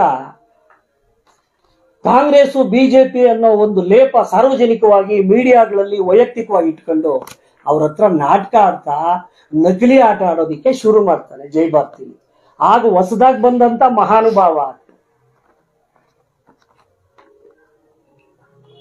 ಅದ್ರ ಮುಖೇನ ಜನರಲ್ ಬಾಡಿ ಮಾಡ್ತಾರೆ. ಜನರಲ್ ಬಾಡಿ ಆಡಿಟ್ ಮಾಡದೆ ಜನರಲ್ ಬಾಡಿ ಮಾಡೋ ಹಾಗಿಲ್ಲ. ಆವತ್ತು ಜನರಲ್ ಬಾಡಿ ಮಾಡಕ್ ಬಿಟ್ಟು ಅದೇ ಬಿಜೆಪಿ ಗೌರ್ಮೆಂಟ್ ಇತ್ತು, ಆಮೇಲೆ ಸಂಘ ಸೂಪರ್ ಸೆಟ್ ಆಗ್ತಿತ್ತು, ಅಂದ್ರೆ ಅನರ್ಹನ ಆಗ್ತಿದ್ದ. ನಾವು ಕಾನೂನುಬದ್ಧವಾಗಿ ನಮ್ಗೆಲ್ಲ ಮೋಸ ಆಗಿದೆ, ಆಡಿಟೇ ಆಗ್ಲಿಲ್ಲ, ನೀವು ಜನರಲ್ ಬಾಡಿ ಮಾಡ್ತಾ ಇದ್ದೀರಾ ಅಂತ ಹೇಳಿ ಇಲಾಖೆಗೆ ಹೋಗಿ ನಾವು ಅದನ್ನ ನಿಲ್ಸಿದ್ದು ಇತಿಹಾಸ ಆತನ ತಿಳ್ಕೊಂಡಿಲ್ಲ. ಆವತ್ತು ಆಡಿಟ್ ತದನಂತರ ಮಾಡಿಸಿದ್ದಾರೆ, ಚುನಾವಣೆ ಆಗಿದೆ. ಇವತ್ತು ಸತ್ಯದ ಮಾತು ಅರುಣಾ ನಟರಾಜ್ ಅವರು ಇಲ್ಲೇ ಕೂತಿದ್ದಾರೆ. ಇದೇ ಇಚ್ಚಂಗೂರು ಮುನಿಸ್ವಾಮಿ ರೆಡ್ಡಿ ಹಿಂದಿನ ಒಂದು ಅಧ್ಯಕ್ಷನಾಗಿದ್ದ. ಆಡಿಟ್ ರಿಪೋರ್ಟ್ ಮಾಡಿದೆ, ಆಡಿಟ್ ರಿಪೋರ್ಟ್ ಗಂಡನ ಗಮನಕ್ಕೂ ತರದೆ ನಮ್ಮ ಅರುಣಾಕ್ನವ್ರ ಮನೆಗೆ ಹೋಗಿ ಈ ಚುನಾವಣೆ ಆದ್ಮೇಲೆ ಅವರು ಸಹಿ ಹಾಕ್ಸ್ಕೊಂಡ್ ಬರ್ತಾರೆ. ಅಂತೋ ಒಂದು ಮಹಾನುಭಾವರು ಇವತ್ತು ಚುನಾವಣೆಗೆ ಸದಸ್ಯರ ಪರವಾಗಿ ಹೋಗಿ ಸಂಸ್ಥೆ ಉದ್ಧಾರ ಮಾಡಕ್ ಹೋಗಿರಂತ ಮಹಾಪುರುಷರು. ಹೌದೋ ಇಲ್ಲಣ್ಣ? ಮೀಡಿಯಾ ಮುಂದೆ ಇದು ಸಾಕ್ಷಾತ್ ಸತ್ಯ. ಅಂತೋ ಒಂದು ಅಗಲ ದರೋಡೆ ಮಾಡ್ತಾ ಇವನ್ ಸರಿಸಾಟಿ ಇಲ್ಲದೆ ನಡ್ಕೊಂಡ್ ಬರ್ತಾ ಇರ್ತಾನೆ. ಇವನು ಸಹಕಾರಿ ರತ್ನ ಇದನ್ನಲ್ಲ, ಸಹಕಾರಿ ರತ್ನಕ್ಕೆ ನಾವು ಬೆಲೆ ಕೊಡಬೇಕು. ನಮ್ಮ ತಾಲೂಕ್ ಬಂದಿದೆ ಅಂತ ಹೇಳ್ತೀವಿ, ವೈಯಕ್ತಿಕವಾಗಿ ಆಂಜಿನಪ್ಪಕ್ಕೆ ನಾನು ಬೆಲೆ ಕೊಡ್ತೀನಿ. ಸಹಕಾರ ಕ್ಷೇತ್ರದಲ್ಲಿ ಎಲ್ಲ ಒಂದು ಕೃಷಿ ಪತ್ತಿನ ಸಹಕಾರ ಸಂಘ ಆಗ್ಬೋದು, ಒಂದು ಹಣಕಾಸಿನ ಸಹಕಾರ ಸಂಘ ಆಗ್ಬೋದು, ಒಂದು ಹಾಲು ಉತ್ಪಾದಕರ ಸಹಕಾರ ಸಂಘ ಆಗ್ಬೋದು, ಎಲ್ಲಾ ವಿಭಾಗದಲ್ಲೂ ಆತನ ಒಂದು ಪದನಾಮಗಳು ಏನಿದೆ ಅಂತ ಹೇಳಿದ್ರೆ ಬಿದಿರುಗುಪ್ಪೆ MPCS ಅಲ್ಲೂ ಆತನೇ ಅಲ್ಲಿ ಅಧ್ಯಕ್ಷರಾಗಿ ಆಯ್ಕೆ ಆಗ್ಬೇಕು, ಬೆಂಗಳೂರು ಡೈರಿಗೂ ಆತನೇ ಹೋಗ್ಬೇಕು, ಮತ್ತೆ PLD ಬ್ಯಾಂಕ್ ಆತನೇ ಸ್ಪರ್ಧೆ ಮಾಡಬೇಕು, PLD ಬ್ಯಾಂಕ್ ಇಂದ ಜಿಲ್ಲಾ ಮಟ್ಟಕ್ಕೆ ರಾಜ್ಯ ಮಟ್ಟಕ್ಕೆ ಆತನೇ ಹೋಗ್ಬೇಕು, ಮತ್ತೆ ಕೃಷಿ ಪತ್ತಿನ ಸಹಕಾರ ಸಂಘದಿಂದ ಆಯ್ಕೆ ಆಗ್ಬೇಕು. ಈಗ ಸದ್ಯಕ್ಕೆ ಮಗನಿಗೆ ಅವಕಾಶ ಕೊಟ್ಟಿದ್ದಾನೆ. ಅದನ್ನ ನಾನು ಧಾರಾಳವಾಗಿ ಹೇಳ್ತೀನಿ, ನಾನು ಸದಸ್ಯನಾಗಿ ಹೇಳ್ತಾ ಇದ್ದೀನಿ, ನಾನು ವೈಯಕ್ತಿಕವಾಗಿ ಹೇಳ್ತಿಲ್ಲ. ಇನ್ನು ಯಾರಿಗೂ ಸದಸ್ಯರಿಗೆ ಹಕ್ಕಿಲ್ವಾ? ಇವತ್ತು ಅವ್ರ ಮಗನೇ ಅಲ್ಲಿ ಅಧ್ಯಕ್ಷನಾಗ್ಬೇಕು, ಅವ್ರ ಮಗನೇ ಮತ್ತೆ TAPCMS ತಾಲೂಕ್ ಮಟ್ಟಕ್ಕೆ ಪ್ರತಿನಿಧಿಯಾಗಿ ಆಯ್ಕೆ ಆಗ್ಬೇಕು. ಬೇರೆಯವ್ರು ನಾವು ಕೇಳಿದಾಗ ಯಾಕೆ ಅಂದ್ರೆ ಅವ್ರ ದುಡ್ಡಿದೆ, ಅವ್ರು ಮಾಡ್ಕೊಳ್ತಾ ಇದ್ದಾರೆ, ಹೋಗ್ತಾ ಇದ್ದಾರೆ, ಅವ್ರ ಹಿಂದೆ ಇದ್ರೆ ಸಾಕು ಅಂತೇಳಿ ಹೇಳ್ತಾರೆ. ಮತ್ತೆ BDCC ಬ್ಯಾಂಕ್ ಇತರೆ ಸಂಘಗಳಿಂದ ಆಯ್ಕೆ ಆಗ್ಬೇಕು. ಮತ್ತೆ ಬೆಂಗಳೂರು ನಗರ ಗ್ರಾಮಾಂತರ ರಾಮನಗರ ಮಟ್ಟದಲ್ಲಿ ಆತನೇ ಅಲ್ಲಿ ಇತರೆ ಸಂಘಗಳಿಂದ ಆಯ್ಕೆ ಆಗಿ ಒನ್ ಆಫ್ ದ ಡೈರೆಕ್ಟರ್. ಈ ತರ ಆತನ ಪದನಾಮಗಳು. ಮತ್ತೆ ಜೈ ಭಾರತಿ ಚೇರ್ಮನ್ ಅಧ್ಯಕ್ಷರು. ಅಟ್ಲೀಸ್ಟ್ ನಮ್ಮನೆ ಒಳಗಡೆ ನಾವು ಅನ್ಕೊಂಡಿದ್ ಕೆಲಸ ನಿಮ್ಮನ್ನೆಲ್ಲ ಕರೆದು ಇಲ್ಲಿ ಸೇರಿ ಮಾತಾಡೋದಕ್ಕೆ ನಾವು ಇಷ್ಟು ಕಷ್ಟಪಡ್ತಿದ್ದೀವಿ. ನಮ್ಮ ಕೆಲಸಗಳು ನಾವು ಮಾಡಕ್ಕೆ ಆಗಲ್ಲ. ಆದ್ರೆ ಈತ ಬಂದು ಇಷ್ಟೆಲ್ಲ ಇಟ್ಕೊಂಡಿರೋನು, ಬಿದಿರುಗುಪ್ಪೆ ಡೈರಿ ಡೈರೆಕ್ಟ್ರು, ಬೆಂಗಳೂರು ಡೈರಿ ಡೈರೆಕ್ಟ್ರು, PLD ಬ್ಯಾಂಕ್ ಡೈರೆಕ್ಟ್ರು, TAPCMS ಡೈರೆಕ್ಟ್ರು, BDCC ಬ್ಯಾಂಕ್ ಡೈರೆಕ್ಟ್ರು, ಜೈ ಭಾರತಿಲಿ ಅಧ್ಯಕ್ಷನು, ಮಾಜಿ, ಈಗ ಸದ್ಯಕ್ಕೆ ಸ್ಪರ್ಧೆ ಮಾಡ್ಕೊಂಡ್ರು ಮುಂಚೂಣಿ ನಾಯಕ, ತಂಡದ ನಾಯಕ. ಇದು ಎಷ್ಟರ ಮಟ್ಟಿಗೆ ಸಹಕಾರಿ ಕ್ಷೇತ್ರದಲ್ಲಿ ವಿದ್ಯಾಭ್ಯಾಸದ ಗುಣಮಟ್ಟನಿಟ್ಟು ಎಲ್ಲಾ ವರ್ಗದ ಜನರಿಗೆ ಹೇಳಿಕೊಡ್ತಾನೆ, ದುಡ್ಡು ಮಾಡಕ್ ಹೋಗ್ತಿದ್ದಾನೆ ಅಂತ ಹಂತವಾಗಿ ಹೇಳ್ತೀನಿ. ಇದು ಯಾಕೆ ಅಂತಂದ್ರೆ ನಾನು ಹೇಳಿದ ವಿಚಾರ, ಅನುಪಾಲನಾ ವರದಿನ ಏನ್ ಮಾಡ್ತಾನೆ, ಕೋಆಪರೇಟಿವ್ ಆಕ್ಟ್ 64 ಅಲ್ಲಿ ಏನ್ ಹೇಳುತ್ತೆ ಅಂತಂದ್ರೆ, ಯಾವುದೇ ಸೆಕ್ರೆಟರಿ ಕಾರ್ಯಕಾರಿ ಮಂಡಳಿ ಮಾಡಿರೋ ಅಪರಾಧ, ಕಾರ್ಯಕಾರಿ ಮಂಡಳಿಯಿಂದ ಮುಂದೆ ಇಟ್ಕೊಂಡು ಇವನು ಮಾಡಿರೋ ಮಹಾಪುರುಷ ಅಪರಾಧ 64 ಅಲ್ಲಿ ಕೋರ್ಟಲ್ಲೇ ಅದನ್ನ ಶಮನ ಮಾಡ್ಕೋಬೇಕು, ಇಲ್ಲ ಅದನ್ನು ಕಟ್ಟಬೇಕು. ಅದನ್ನು ಸಮಗ್ರವಾಗಿ ಪರಿಶೀಲಿಸಿ ಎಲ್ಲಾ ಹಿಂದೆ ಇದ್ದಂತಹ ಎಲ್ಲಾ ಹಿರಿಯರನ್ನ, ಎಲ್ಲಾ ಜಾತಿಯವ್ರನ್ನ, ಎಲ್ಲಾ ಜನಾಂಗದವ್ರನ್ನ, ಎಲ್ಲಾ ಪಕ್ಷದವ್ರನ್ನ ವಿಶ್ವಾಸಕ್ಕೆ ತಗೊಂಡು ಸಂಸ್ಥೆ ಉದ್ಧಾರಕ್ಕೆ ಹೆಜ್ಜೆ ಇಡುವಂತ ಮಹಾಪುರುಷನಾಗ್ತಿದ್ದ. ಅದಕ್ಕೆ ವಿರುದ್ಧವಾಗಿ ಅಲ್ಲಿ ಏನು ಅಂತ ಹೇಳಿದ್ರೆ, ಅಲ್ಲಿ ರಾಜಕೀಯ, ಬಿಜೆಪಿ ರಾಜಕೀಯ ಸಂಸ್ಥೆ ಒಳಗಡೆ ವಿದ್ಯಾಸಂಸ್ಥೆಯಲ್ಲಿ ಮಾಡಕ್ ಹೊರಟಿದ್ದಾನೆ. ಇದು ಆತನ ಕತೆ. ಅಲ್ಲಿ ಏನಾಗ್ತದೆ, ನಾವು ಇಲ್ಲಿ ಅನ್ಯಾಯ ಆಗ್ತಾ ಇದೆ, ಕಾರ್ಯದರ್ಶಿನೇ ಇದಕ್ಕೆಲ್ಲ ಮೂಲ ಕರ್ತರು ಅಂತೇಳಿ ನಾವು ವೇಣು ಅವರು ನಾವು ಮೇಲ್ಮನವಿ ಸಲ್ಲಿಸ್ತೀವಿ ಹೈಕೋರ್ಟ್ ಅಲ್ಲಿ. ಹೈಕೋರ್ಟ್ ಇಂದ ಸಕ್ಷಮ ಪ್ರಾಧಿಕಾರದಲ್ಲಿ DR ಕೋರ್ಟ್ ಅಲ್ಲಿ ನ್ಯಾಯ ಸಿಗ್ಲಿಲ್ಲ ಅಂದ್ರೆ ಇಲ್ಲಿಗೆ ಬನ್ನಿ ಅಂತೇಳಿ ಅಲ್ಲಿ ಫೈಲ್ ಕಳಿಸ್ತಾರೆ. ಅವಾಗ ಕೋವಿಡ್ ಸಮಯ. ಈ ಕೇಸು ಯಾವಾಗ ಮುಗಿಯುತ್ತೆ ಅಂತಂದ್ರೆ 29/8/2023 ಈ ಕೇಸ್ ಮುಗಿಯುತ್ತೆ. ಈಗ ಅಂಜಪ್ಪನವ್ರ ಮೇಲೆ ಬಹಳಷ್ಟು ಆರೋಪ ಮಾಡಿದ್ರಿ. ಹೌದು. ಯಾವ್ದಾದ್ರು ಭ್ರಷ್ಟಾಚಾರ ಮಾಡಿರುವಂತದ್ದು ತಮ್ಮಲ್ಲಿ ದಾಖಲೆ? ಹೇಳ್ತೀನಿ ಹಂತ ಹಂತವಾಗಿ. ಹೌದು, ದಾಖಲೆ ಏನು ಅಂದ್ರೆ ನಿಮಗೆ ಕೊಟ್ಟಿರೋ ದಾಖಲಾತಿ ಒಳಗಡೆ ಭ್ರಷ್ಟಾಚಾರ ಅಂತ ಹೇಳಿದ್ರೆ ಆತನ ಎರಡು ಶಾಲೆಯಲ್ಲಿ ಆಗಿರುವಂತ ರಾಜಕೀಯ ಬಡಾವಣೆ ಅಂತ ಹೇಳ್ತಿದ್ರಲ್ಲ, ಶಾರ್ಟ್ ಕಟ್ ಅಲ್ಲಿ ಒಂದು ಜಾಸ್ತಿ ಆದ್ರೆ ಎಲ್ಲ ಅಲ್ಲ ನಾನು ಒಂದು ಪಾಯಿಂಟ್ ಹೇಳ್ಬಿಡ್ತೀನಿ, ಆಮೇಲೆ ನಿಮ್ ಪ್ರಶ್ನೆಗೆ ಉತ್ತರ ಹೇಳಿ. ಬಿಜೆಪಿ ಮಯ ಮಾಡಿದ್ದಾರೆ, ಅಕ್ರಮವಾಗಿ ಏನ್ ಮಾಡಿದ್ದಾರೆ ಅಂತಲ್ಲ ಹೇಳಿ, ಕ್ರಮವಾಗಿ ಏನ್ ಮಾಡಿದ್ದಾರೆ ಸರ್. ನಾನೊಂದು ಪಾಯಿಂಟ್ಸ್ ಓದ್ಬಿಡ್ತೀನಿ ಸರ್. ಭ್ರಷ್ಟಾಚಾರ ಆರೋಪ ಮೊದಲನೇದು ಹೇಳ್ತೀನಿ. ಆತನು ನಿಜವಾದ ಸಹಕಾರಿಯಾಗಿ ಸದಸ್ಯರ ಪಟ್ಟಿ ತಪ್ಪಿದೆ ಅಂತ ಸಾಬೀತಾಗಿದೆ. ಸಂಘದ ಸದಸ್ಯರ ಪಟ್ಟಿ ಮೆಂಬರ್ಶಿಪ್ ಪಟ್ಟಿ ತಪ್ಪಿದೆ ಅಂತೇಳಿ 64 ಅಲ್ಲಿ ರುಜುವಾತಾಗುತ್ತೆ. ಅದನ್ನು ಏನ್ ಮಾಡ್ತಾರೆ, ಏಕಾಏಕಿ ಶೇರ್ ಬೆಲೆ ಜಾಸ್ತಿ ಮಾಡ್ತಾರೆ. ಶೇರ್ ಬೆಲೆ 1,000 ಮಾಡಿ ಕೋವಿಡ್ ಟೈಮಲ್ಲಿ ನೋಟಿಸ್ ಕೊಡ್ತಾರೆ.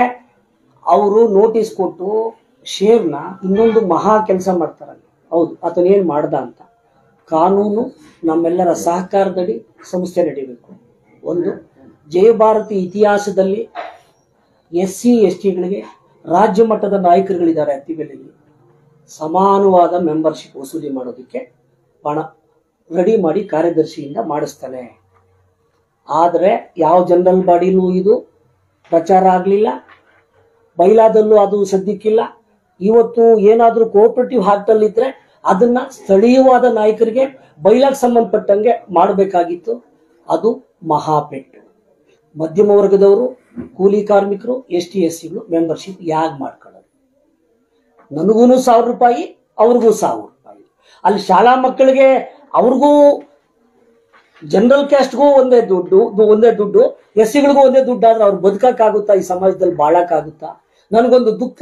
ಈ ನಮ್ಮ ಅತ್ತಿಬೆಲೆ ರಾಜ್ಯ ಮಟ್ಟದ ನಾಯಕರುಗಳಿದ್ದಾರೆ, ಇದನ್ನ ಯಾರು ಪ್ರಶ್ನೆ ಮಾಡಲಿಲ್ಲ. ನಾನು ಧೈರ್ಯವಾಗಿ ಮಾಡ್ತಿದ್ದೀನಿ, ನನ್ಗೇನು ಭಯ ಇಲ್ಲ, ಪ್ರಾಣ ಭಯನೂ ಇಲ್ಲ ನನಗೆ. ಈ ಸತ್ಯದ ಬಗ್ಗೆ ಭಯ ಇದೆ. ಒಂದು ಆರೋಪ. ಎರಡನೇದು, ಶಾಸನಬದ್ಧ ಲೆಕ್ಕ ಪರಿಶೋಧನೆ ಒಳಗಡೆ 5.5 ಲಕ್ಷ ಖರ್ಚು ಮಾಡಿ survey number, Ballur survey number 142/1, 142/2 ಆಟದ ಮೈದಾನ ಅಂತ ಮಾಡ್ತಾರೆ. ಇಂದಿನ ಮಂಡಳಿ ತೀರ್ಮಾನ ಮಾಡಿ ಅದನ್ನೆಲ್ಲ ಶುದ್ಧಿ ಮಾಡಿ ಆಟದ ಮೈದಾನವಾಗಿ ಪರಿವರ್ತಿಸಿ ಇಡ್ತಾರೆ. ಅದನ್ನ ಆ ಅಪ್ಪನ ಮೊದಲನೇ ಭ್ರಷ್ಟಾಚಾರ, ನಂಬರ್ 1 ಭ್ರಷ್ಟಾಚಾರ. ಯಾವುದೇ ಕಾನೂನುಬದ್ಧವಾಗಿ ಸಂಸ್ಥೆ ಉದ್ಧಾರಕ್ಕೆ, ಶಿಕ್ಷಣದ ಉದ್ಧಾರಕ್ಕೆ ಭೂ ಪರಿವರ್ತನೆ ಮಾಡದೆ, ಟೆಂಡರ್ ಕರೀದೆ, ಸರ್ಕಾರದ ಅನುಮತಿ ತಗೊಳ್ಳದೆ, ಮೂಲ ಗುತ್ತಿಗೆದಾರನಿಗೊಬ್ಬರಿಗೆ ಏಕಾಏಕಿ ರೆಗ್ಯುಲೇಷನ್ ಮಾಡ್ತಾರೆ. ನಾವು ಅದನ್ನು ವೇಣು ಅವರು ಅದನ್ನು ಸಮರ್ಪಕವಾಗಿ ವಾದ ಮಾಡಿದಾಗ ಜನರಲ್ ಬಾಡಿಲಿ ಸರ್ಕಾರ ಗಮನಕ್ಕೆ ಇಟ್ಟು ರೆಗ್ಯುಲೇಷನ್ ಮಾಡಿರೋ ಕಾಪಿ ನಿಮಗೆ ಕೊಟ್ಟಿರೋ ದಾಖಲಾತಿ ಒಳಗಡೆ ಅಜೆಂಡಾ, ಅವರೇ ಕೊಟ್ಟಿರೋ ಅಜೆಂಡಾ ಇದೆ. ತದನಂತರ ಏನ್ ಮಾಡ್ತಾರೆ, ನಿರ್ದೇಶನ ತಗೊಳ್ತಾರೆ, ಸರ್ಕಾರದ ಆದೇಶ ತಗೊಳ್ಳಲ್ಲ, ಆಗಕ್ ಬರಲ್ಲ ಅಂತಾರೆ. ಇವತ್ತು 3ನೇ ವ್ಯಕ್ತಿ ಜಯಭಾರತಿ ದುಡ್ಡಲ್ಲಿ ಒಂದು ಇಂಡಸ್ಟ್ರೀಸ್ ಮಾಡಿ ಅವನ್ ಬದುಕ್ತಿದ್ದಾನೆ. ಮೂಲ ಗುತ್ತಿಗೆದಾರ ಆರೋಳ್ಳಿ ದೇವೇಗೌಡ. ನಾನು ಗೋಪನಾಗೆ ಹೇಳ್ತೀನಿ, ಏನಿಲ್ಲ, ಈಗೆಲ್ಲ ಬೀದಿಗೆ ಬಂದಿದೆ. ಇಲ್ಲಿವರೆಗೂ ಆತನ ಸದಸ್ಯನಾಗಿರ್ಲಿಲ್ಲ. ಈಗ ಆಂಜಿನಪ್ಪನ ಮುಖಂಡರು ಆತನೂ ಸದಸ್ಯರು ಮಾಡ್ಕೊಂಡಿದ್ದಾರೆ, ನಟರಾಜ ಆಂಜಿನಪ್ಪ. ನಾನು ಪದೇ ಆಂಜಿನಪ್ಪನಿಗೆ ಯಾಕೆ ಹೇಳ್ತೀನಿ ಅಂತ ಹೇಳಿದ್ರೆ, ನಟರಾಜ ಅನ್ನೋ ಗೋಮುಖ ವ್ಯಾಘ್ರನ ಹೊರಗಡೆ ಹಾಕಿ ವಿಶ್ವಾಸಕ್ಕೆ ತಗೊಂಡು ಎಲ್ಲರನ್ನೂ ಒಂದು ದಾರಿಲಿ ತಗೊಂಡು ಹೋಗೋ ಯೋಗ್ಯತೆ, ಆ ಒಂದು ಲೆಕ್ಕಾಚಾರ, ಆ ಒಂದು ಮಹಾ ಒಳ್ಳೆ ಕೆಲಸ ಆತನಿಗಿತ್ತು, ಆತನ ಮಾಡಲಿಲ್ಲ. ಅದು ಮುಖ್ಯ ಆರೋಪ.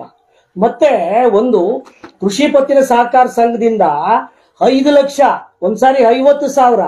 ಇವತ್ತು ಕೃಷಿ ಪತ್ತಿನ ಸಹಕಾರ ಸಂಘದ ಒಂದು ನಿವ್ವಳ ಲಾಭ, ವಿಲೇವಾರಿ ಲಾಭ ದಾನ ಧರ್ಮ ಮಾಡಿದ್ರೆ ನಿರ್ಗತಿಕ ರೈತರಿಗೆ ಮಾಡಬೇಕು, ನಿರ್ಗತಿಕ ರೈತರ ಮಕ್ಕಳು ವಿದ್ಯಾಭ್ಯಾಸಕ್ಕೆ ಮಾಡಬೇಕು. ಈ ಸಂಸ್ಥೆಯಿಂದ ಆ ಸಂಸ್ಥೆಗೆ ಈ ಆಟದ ಮೈದಾನ ಪೂರ್ಣವಾಗಿಲ್ಲದೆ ಜೀರೋ ಮಾಡ್ತಾರೆ. ಮಹಾಪುರುಷ ಶೆಡ್ ಹಾಕಿದ್ದಾನೆ ಸಂಸ್ಥೆಗೆ, ಮಕ್ಕಳಿಗೆ ಆಟದ ಮೈದಾನ ಇಲ್ಲ.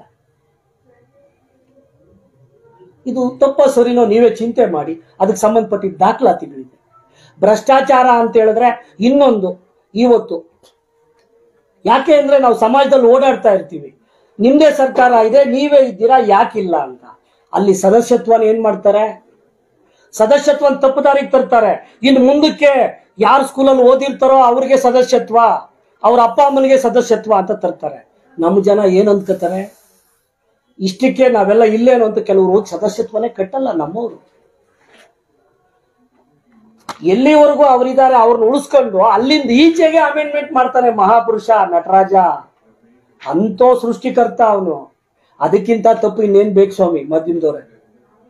ಅಷ್ಟು ಚೆನ್ನಾಗಿ ಜನಗಳನ್ನ ಕಣ್ಣು ಮುಂದೆ ಮೋಸ ಮಾಡುವಂತ ಮಹಾಪುರುಷ ಅಂತ ಹೇಳಿದ್ರೆ ಸದ್ಯಕ್ಕೆ ನಮ್ಮ ಅತಿಬೆಲೆ ಸಮಾಜಕ್ಕೆ ಆತ್ಮೆ ಅಂತ ಅನ್ಕೋತೀವಿ ಸಂಸ್ಥೆಗೆ. ಆಂಜಪ್ಪನವ್ರು ಎಷ್ಟು ದುಡ್ಡು ಹೊಡೆದವ್ರು ಏನ್ ಬೇಕಾಗಿರೋದು ಮುಖ್ಯವಾಗಿ ನೀವ್ ಹೇಳ್ತಾ ಆರೋಪ ಅಲ್ಲ, ಆರೋಪ ಅಂದ್ರೆ ಅಲ್ಲ ಮಕ್ಕಳ ಹೆಸರು ಮಾಡ್ಕೊಳಕ್ ಅವ್ರ ಸೊತ್ತಲ್ಲ. ಇಲ್ಲಿ ಸಮಗ್ರವಾಗಿ 64 ಅಲ್ಲಿ ಇವತ್ತು ಒಂದ್ ಹೇಳ್ತೀನಿ, ಆತನ ಬರೋ ಹೊತ್ತಿಗೆ ಗೊತ್ತಿಲ್ಲದೆ ಇರೋಂಥ ಡೈರೆಕ್ಟರ್ಗಳಿಗೆಲ್ಲ ನಾವು ತಪ್ಪಿತಸ್ಥರು ಮಾಡಿದ್ದೀರಿ ಅಂತೇಳಿ ಎಲ್ಲರೂ ಅವ್ರ ಸಂದೇಶಗಳು ಕೊಟ್ಟು ಅವ್ರ ಮನೆಯಿಂದ ಹೊರಗಡೆ ಬರ್ದಂಗೆ ಹಿರಿಯರನ್ನ ಹಿಡ್ದ. ಅವರು ನೋವುಗಳು ಇವ್ರಿಗೆ ತಗಲ್ಬೇಕು, ನಮಗ್ ತಗಲಲ್ಲ. ಜೈಭಾರತಿ ಕಣ್ಣಿದೆ, ದೇವ್ರಿಗೆ ಕಣ್ಣಿದೆ, ಕಾಣದೇ ಇರೋ ದೇವ್ರಿಗೆ ಇವ್ರಿಗೆ ತಗಲುತ್ತೆ.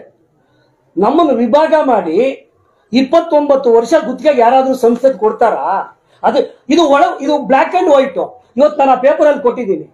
ಬಹಿರಂಗವಾಗಿ ಟೆಂಡರ್ ಅಲ್ಲಿ ಕೊಟ್ರೆ 1 ಎಕರೆಗೆ 1 ಲಕ್ಷ ಕೊಡ್ತಾರೆ. 40,000ಕ್ಕೆ 1 ಎಕರೆ ಕೊಟ್ಟಿದ್ದಾರೆ. 29 ವರ್ಷಕ್ಕೆ ಸಹಕಾರಿ ಕಾಯ್ದೆ ಕಾನೂನಲ್ಲಿ ಇಲ್ಲ. 29 ವರ್ಷ ಯಾಕೆ ಕೊಟ್ರು? ಸ್ಕೂಲ್ ಮಕ್ಕಳು ಫೀಲ್ಡ್ ಇದ್ದಂಗೆ ಯಾಕೆ ಮಾಡಿದ್ರು? ಅದ್ರಲ್ಲಿ ಒಳಗಡೆ ಸ್ಕ್ಯಾಮ್ ಎಷ್ಟಿದೆ? ದೇವೇಗೌಡರು ಕೊಟ್ಟಿದ್ದಾರೆ, ದೇವೇಗೌಡರು ಇನ್ನೊಬ್ರು ಕೊಟ್ಟಿದ್ದಾರೆ ಇಂಡಸ್ಟ್ರಿಗೆ. ಎಷ್ಟು ಲಕ್ಷಗಳು ಸ್ಕ್ವೇರ್ ಫೀಟ್ ಬರ್ತಾ ಇದೆ. ಆ ಇನ್ವೆಸ್ಟ್ಮೆಂಟ್ ದೇವೇಗೌಡ್ರೆ ಯಾಕೆ ಮಾಡ್ಬೇಕಾಗಿತ್ತು? ಯಾಕೆ ಆಂಜನಪ್ಪ ಅದನ್ನ ಮಾಡಿಸ್ಬೇಕಾಗಿತ್ತು? ಸ್ಪಷ್ಟವಾಗಿ ಅವರು ಸಂಸ್ಥೆಯ ಹೆಸರನ್ನ ಅವ್ರು ದುರುಪಯೋಗ ಮಾಡ್ಕೊಂಡಿದ್ದಾರೆ ಅಂತ ಹೇಳಿಲ್ಲ.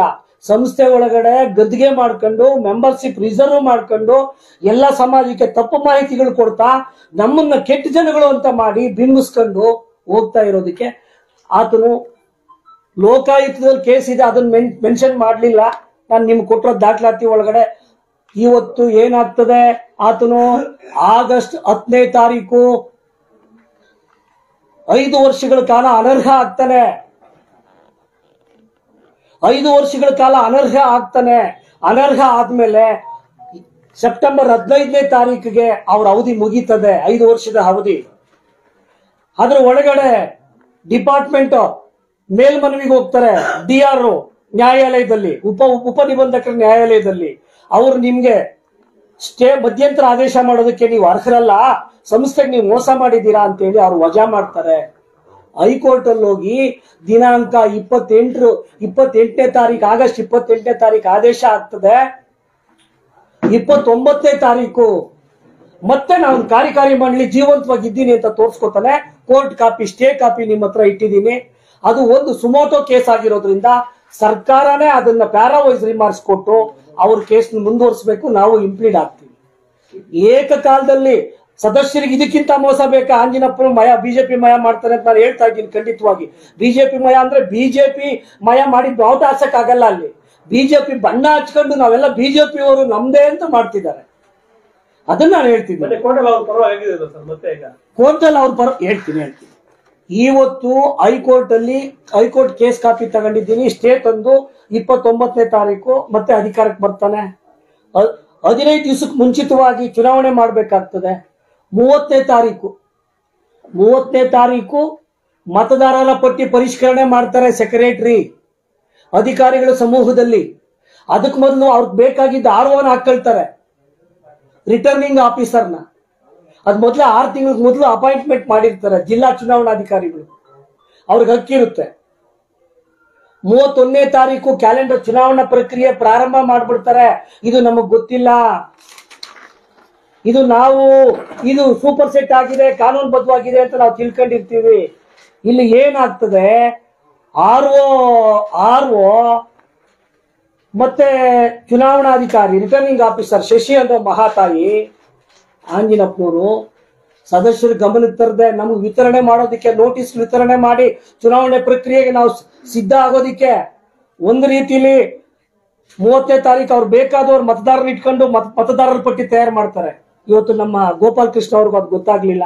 ಅವ್ರು ನೊಂದ್ಕೊಂಡು ಕೇಳ್ತಾರೆ, ನಾಯಕರು ರಿಸರ್ವ್ ಮಾಡ್ತಾರೆ. ತದನಂತರ 31ನೇ ತಾರೀಕು ಚುನಾವಣಾ ಪ್ರಕ್ರಿಯೆ ಪ್ರಾರಂಭ ಮಾಡ್ತಾರೆ. ಆದ್ರೆ ನಮ್ಗೆ ನೋಟಿಸ್ ಕಳಿಸಿ ನಮ್ಮ ಪ್ರಕ್ರಿಯೆ ಪ್ರಾರಂಭ ಮಾಡೋದಕ್ಕೆ ಸದಸ್ಯರಿಗೆ ಅವಕಾಶ ಕೊಡಲ್ಲ. ಅದು ಸಂಸ್ಥೆಗೆ ಬೈಲಾಗ್ ವಿರುದ್ಧವಾಗಿ ಸರ್ಕಾರಕ್ಕೆ ವಿರುದ್ಧವಾಗಿ ಮಾಡಿರೋ ನಿಯಮ. ಚುನಾವಣೆ ಪ್ರಕ್ರಿಯೆ ಪ್ರಾರಂಭ ಆಗೋಯ್ತು. 6ನೇ ತಾರೀಕು ನಾವು ಪ್ರತಿಭಟನೆ ಮಾಡ್ತೀವಿ, ನೀವು ಬರ್ತೀವಿ. ಅಲ್ಲಿಗೆ 30 ಜನ ಉದ್ದೇಶಪೂರ್ವಕವಾಗಿ ಚುನಾವಣಾಧಿಕಾರಿ ಆಂಜಿನಪ್ಪನ ತಂಡ ನಾಮಿನೇಷನ್ ಆಗಿರುತ್ತೆ. ಅದ್ರಲ್ಲಿ ನಾನು ಆಫೀಸ್ ಹತ್ರ ಇದ್ದೀನಿ. ಆ ಅಮ್ಮ ಹೇಳ್ತಾಳೆ, ಮಾರಪ್ಪನವ್ರೆ ನಿಮ್ಮವ್ರನ್ನ ಒಂದಷ್ಟು ಜನ ಹಾಕ್ಸಿ ಅಂತ. ಎಷ್ಟು ಚೆನ್ನಾಗಿ ಅಧಿಕಾರಿಗಳಿಗೆ ದುಡ್ಡಿದ್ರೆ ಏನ್ ಬೇಕಾದ್ರೂ ಮಾಡ್ಬೋದು ಅನ್ನೋ ಒಂದು ಕಾನ್ಸೆಪ್ಟ್ ಇಟ್ಕೊಂಡು ಆಂಜಿನಪ್ಪ ನಡೀತಿದ್ದಾನೆ. ತದನಂತರ ಚುನಾವಣೆ ಮುಂದೂಡಿಕೆ ಆಗ್ತದೆ. ಚುನಾವಣೆ ಮುಂದೂಡಿಸ್ತಾರೆ ಸರ್ಕಾರ, ಇದು ಅನ್ಯಾಯ ಆಗಿದೆ ಅಂತ. ಆದ್ರೆ ಇವತ್ತು ಮಾನ್ಯ ಉಚ್ಚ ನ್ಯಾಯಾಲಯದ ತೀರ್ಪನ್ನು ನಾವು ಶಿರಸಾವಹಿಸಿ ಸ್ವೀಕರಿಸಿದ್ದೀವಿ. ಸೆಪ್ಟೆಂಬರ್ 11ರಿಂದ ಡಿಸೆಂಬರ್ 5ನೇ ತಾರೀಕುವರೆಗೂ ಹಂತವಾಗಿ ವಿಚಾರಣೆಗಳಾಗಿ ಇಡೀ ದೇಶ, ಇಡೀ ಕರ್ನಾಟಕ ಈ ಸಹಕಾರಿ ಕ್ಷೇತ್ರದಲ್ಲಿ ಎದುರು ನೋಡ್ತಾ ಇದೆ ಈ ತೀರ್ಪಿಗೆ ಏನಾಗುತ್ತೆ ಅಂತ. 13D ಆಕ್ಟ್ ಪ್ರಕಾರ 6 ತಿಂಗಳ ಕಾಲ ಕಾರ್ಯದರ್ಶಿ ಆದಂತವನು ಆ ಕಾರ್ಯಕಾರಿ ಮಂಡಳಿ 6 ತಿಂಗಳಿಗೆ ಮುಂಚಿತವಾಗಿ ಅವಧಿ ಮುಂಚಿತವಾಗಿ ಅರ್ಹರಿಗೆ ಅನರ್ಹರಿಗೆ ನೋಟಿಸ್ ಕೊಟ್ಟು ವ್ಯವಸ್ಥೆ ಮಾಡಬೇಕಾಗಿತ್ತು. ಆ ಅವಕಾಶ ಸಿಗುತ್ತೆ ಅಂತೇಳಿ ನಾವು ಕೋರ್ಟ್ ಮೊರೆ ಹೋದ್ವಿ. ನಮ್ಮೆಲ್ಲ ಹಿರಿಯರು ಒಗ್ಗೂಡಿದ್ವಿ. ಆ ಸಂಸ್ಥೆ ಪರವಾಗಿ ನಿಮ್ಮನ್ನೆಲ್ಲ ಕರೆಸಿ ಪ್ರತಿಭಟನೆ ಮಾಡಿದ್ವಿ. ಆದರೆ ಇವತ್ತು ಕೋರ್ಟಿನ ವಿಶ್ವಾಸ ನಾವು ಪಡೆದಿದ್ದೀವಿ. ಇವತ್ತು ನಮ್ಮ ಸದಸ್ಯರಾಗಿ ನಾವು ಹೊರಗಡೆ ಎಲ್ಲ ಅವ್ರಿಗೆ ಬಿಟ್ಟು ನಾವು ಬರೋದಕ್ಕೆ ನಾವೇನು ರಣಹೇಡಿಗಳಲ್ಲ. ಇವತ್ತು ಒಂದು ಕೆಲಸ ಮಾಡ್ತೀವಿ. 64 ಆದೇಶದಲ್ಲಿ ಸೆಕ್ರೆಟರಿ ಫಸ್ಟ್ ಅನರ್ಹ ಮಾಡಬೇಕು ಅಂತೇಳಿ ಡಿಸೆಂಬರ್ 8ನೇ ತಾರೀಕು ಸೆಕ್ರೆಟರಿ ಅಡ್ಮಿನಿಸ್ಟ್ರೇಟರ್ ಕಡೆಯಿಂದ ಅನರ್ಹ ಆಗ್ತಾನೆ. ಕಾನೂನುಬದ್ಧವಾಗಿ ಅವನು ಹೊರಗಡೆ ಹೋಗ್ತಾನೆ. ಇಲ್ಲಿವರೆಗೂ ಪ್ರಭಾರ ಕೊಡೋದಿಕ್ಕೆ ಆಗ್ಲಿಲ್ಲ. ಇಲ್ಲಿ ಅಡ್ಮಿನಿಸ್ಟ್ರೇಟರು, ನಮ್ಮ AR, ಚುನಾವಣಾಧಿಕಾರಿ, ಇವರು 3 ಜನ ಅಮಾನತ್ ಸೆಕ್ರೆಟರಿ ಜೊತೆ ಸಭೆಗಳನ್ನು ನಡೆಸ್ಕೊಂಡು ಗುಪ್ತವಾಗಿ ಸರ್ಕಾರಕ್ಕೆ ಮೋಸ ಮಾಡಿ, ಸದಸ್ಯರಿಗೆ ಮೋಸ ಮಾಡಿ, ಬೈಲಾಗ್ ಮೋಸ ಮಾಡಿ ಇವತ್ತು ದುಂದು ವೆಚ್ಚಗಳು ಲಕ್ಷಾಂತರ ರೂಪಾಯಿ ವೆಚ್ಚ ಮಾಡ್ತಿದ್ದಾರೆ. ಇವತ್ತು ನಮ್ಮ ಬ್ಲಾಕ್ ಅಧ್ಯಕ್ಷರು, ಟೌನ್ ಅಧ್ಯಕ್ಷರು ಗಮನಕ್ಕೆ ತಂದಾಗ ಇಲ್ಲ ನಮ್ಮ ಹಕ್ಕುಗಳನ್ನ ನಾವು ಏನು ಅಂತ ಸಂಸ್ಥೆಗೆ ತೋರಿಸ್ಬೇಕು, ಅವರ ಅನ್ಯಾಯಗಳನ್ನ ನಾವು ಎತ್ತಿಡಿಬೇಕು ಅನ್ನೋ ಒಂದು ಉದ್ದೇಶಕ್ಕೆ ಆ ನೈಜ ಘಟನೆ ಇವತ್ತು ನಾವು ಸಂಕ್ಷಿಪ್ತ ವರದಿನ ನಿಮಗೆ ಕೊಡೋದ್ರ ಮುಖಾಂತರ, ಎಲ್ಲ ಸದಸ್ಯರು ಕೊಡೋದ್ರ ಮುಖಾಂತರ ನಾವೇನ್ ಹೇಳ್ತಾ ಇದ್ದೀವಿ, ತಮ್ಮ ಹಿತೈಷಿ ಸದಸ್ಯರು ಎಚ್ಚೆತ್ಕೋಬೇಕು, ಸಂಸ್ಥೆ ಉಳಿಸ್ಬೇಕು ಅಂತ ಒಂದು ಇಷ್ಟು ಎಲ್ಲ ಉದ್ದೇಶ ಇದ್ದು ಇವತ್ತು ಇಷ್ಟು ಪಾರದರ್ಶಕವಾಗಿ 5 ವರ್ಷ ಆಡಳಿತನ ಆಂಜಿನಪ್ಪ ಸರಿಯಾಗಿ ಮಾಡ್ಕೊಂಡು ಬಂದಿದ್ರೆ ಇವತ್ತು ಏನ್ ಮಾಡಿದ್ದಾರೆ, ನಾವು ಜನರಲ್ ಬಾಡಿಗೆ ಹೋಗ್ಲಿಲ್ಲ, ಸಂಸ್ಥೆಯಿಂದ ನಮ್ಮನ್ನು ಅನರ್ಹ ಮಾಡಿದ್ದಾರೆ, ಮತದಾರರ ಪಟ್ಟಿ ಇಲ್ಲ ಅಂತೇಳಿ 110 ಜನನ ಉದ್ದೇಶಪೂರ್ವಕವಾಗಿ ಹೈಕೋರ್ಟ್ ಅಲ್ಲಿ ಪ್ಲಾನ್ಡ್ ಆಗಿ ಗೆಲ್ಲೋದಿಕ್ಕೆ ಅವ್ರು ಬಿಜೆಪಿ ತಂಡದವರು ಅವ್ರು ಯಾರ್ಯಾರು ಬೇಕೋ ಅವ್ರ ಸದಸ್ಯರಿಗೆ ಸಹಿ ಹಾಕ್ಸಿ ಕೋರ್ಟ್ ಅಲ್ಲಿ ಕಿಮ್ಮತ್ ಕಟ್ಟಿ ಇವತ್ತು 883 ವೋಟರ್ಸ್ ಜೊತೆಗೆ 110 ಜನ ವೋಟರ್ಸ್ನ ಇದು ತುಂಬಾ ಗೌಪ್ಯವಾಗಿತ್ತು. ನಮ್ಗೇನ್ ಭಯ ಇಲ್ಲ. ಅವ್ರ ಕಮಿಟಿ ಸಿಂಧು ಆಗುತ್ತೋ ಕಾನೂನಿದೆ. ನಮಗೆ ಈ ಹೋರಾಟಕ್ಕೆ ನಾವು ಅಧಿಕಾರಕ್ಕೋಸ್ಕರ ಹೋರಾಟ ಮಾಡ್ತಿಲ್ಲ, ಸಂಸ್ಥೆ ಉಳಿವಿಗಾಗಿ ಹೋರಾಟ ಮಾಡ್ತಿದ್ದೀವಿ. ಇವತ್ತು ಸರ್ಕಾರದ ಅನುದಾನಿತ ಶಾಲೆ ಒಳಗಡೆ ಒಬ್ಬ ಅಮ್ಮ ಏಡೆಡ್ ಸ್ಕೂಲ್ ಟೀಚರ್ ಸತ್ಯಪ್ರಭಾ ಅಂತ ಇದ್ದಾಳೆ. ಇವತ್ತು ಸರ್ಕಾರದಿಂದ ಸಿಗೋಂತ ಸವಲತ್ತುಗಳು ಆ ಮಕ್ಕಳಿಗೆ ಸಿಗ್ತಾ ಇಲ್ಲ. ಎಲ್ಲೋ ಒಂದ್ ಕಡೆ ಮೇಲೆ ಕೂರ್ಸ್ಕೊಂಡು ಪಾಠ ಮಾಡ್ತಿದ್ದಾರೆ.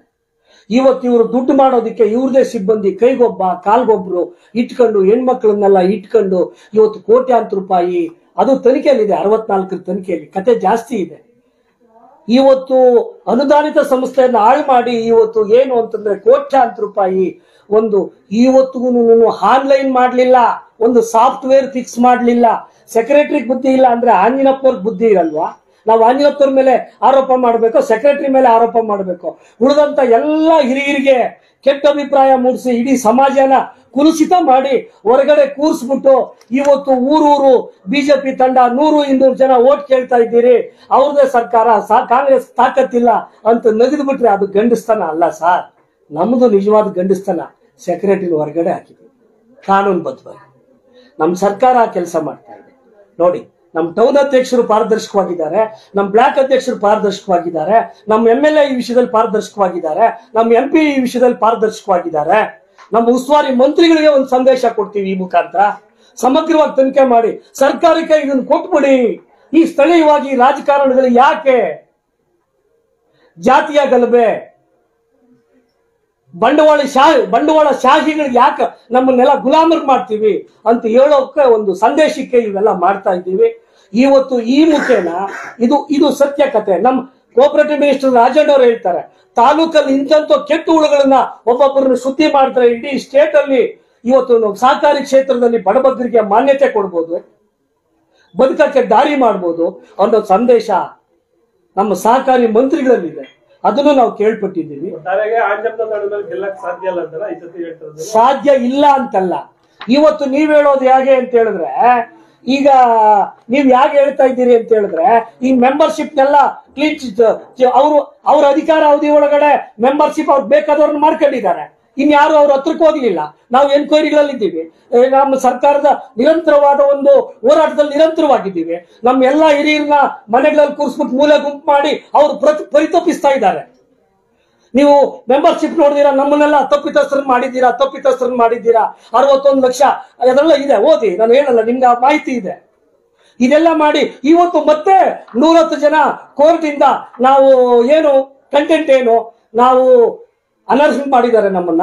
ನಾವು ಜನರಲ್ ಬಾಡಿ ಮೀಟಿಂಗ್ ಹೋಗಿಲ್ಲ, ಆದ್ರಿಂದ ನಮ್ಗೆ ಕಿಮ್ಮತ್ ಕೊಡ್ತೀವಿ, ನಮ್ ಮತದಾರರ ಹಕ್ಕು ಕೊಡಿ ಅಂತೇಳಿ ಅವ್ರು ಗುಂಪುಗಾರಿಕೆ ಮಾಡ್ಕೊಂಡು ಮತ್ತೆ 110 ಓಟ್ ತಂದಿದ್ದಾರೆ. ನಮ್ಗೇನ್ ಭಯ ಇಲ್ಲ. ಅವರು ಕಮಿಟಿ ಅಸಿಂಧು ಆಗುತ್ತೆ, ಸಿಂಧು ಆಗಲ್ಲ. ಖಂಡಿತವಾಗಿ ಕಾನೂನು ಹೋರಾಟ ಮಾಡ್ತೀವಿ, ಸಮಸ್ಯೆ ಉದ್ಧಾರ ಮಾಡ್ತೀವಿ.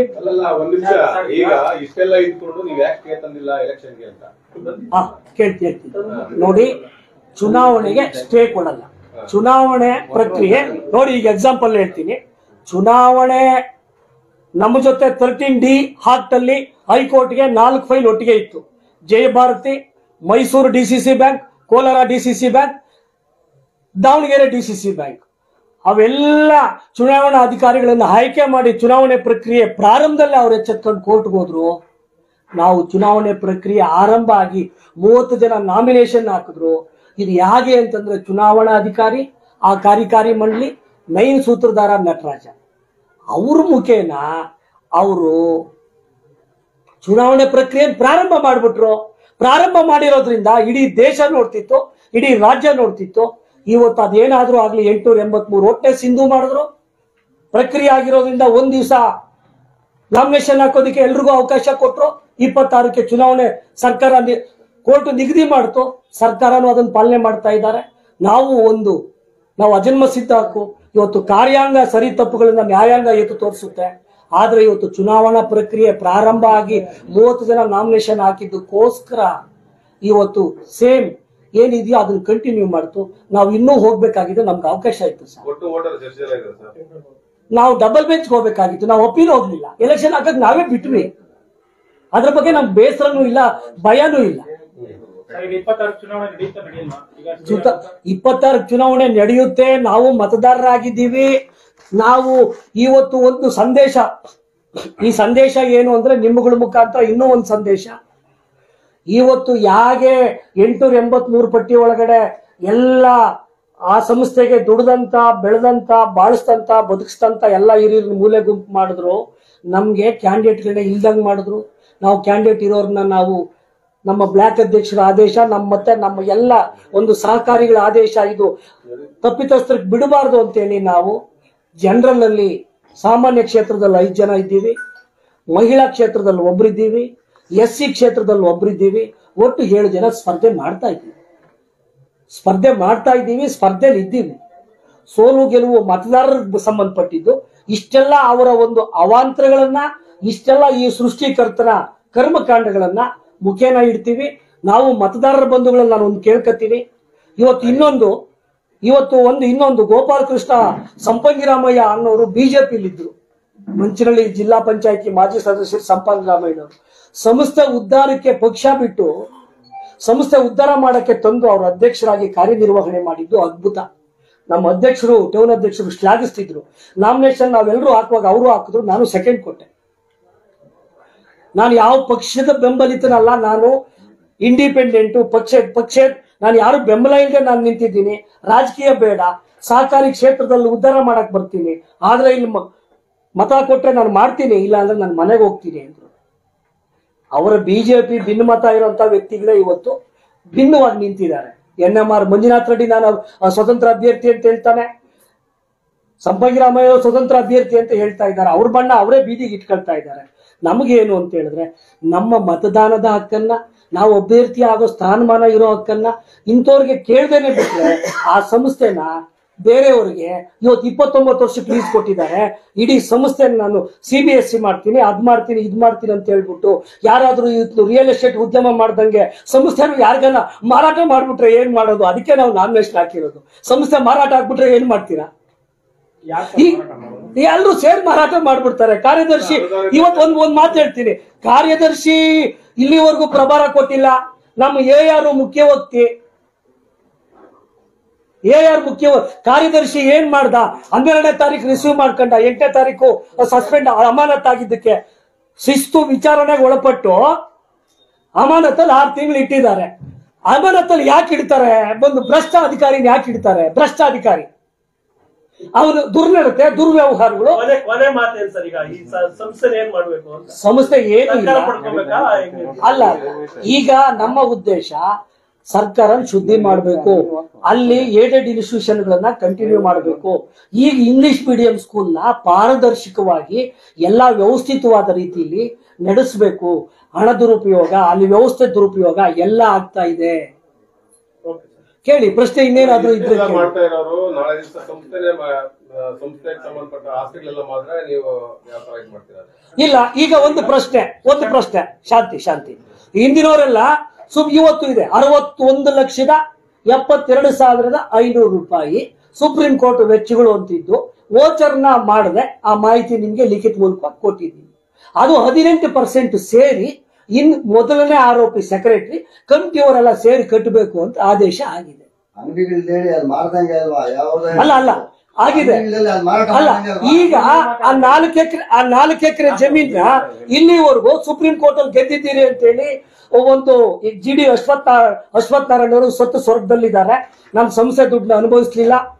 ನಾನು ನೇರವಾಗಿ ಸಂಸ್ಥೆ ಕೆಲಸ ಮಾಡಿದ್ದೀರ. ಇವತ್ತು ಆ ಜಮೀನು ಸ್ವಾಧೀನಕ್ಕೆ ಸಂಸ್ಥೆ ತಗೊಂಡಿಲ್ಲ.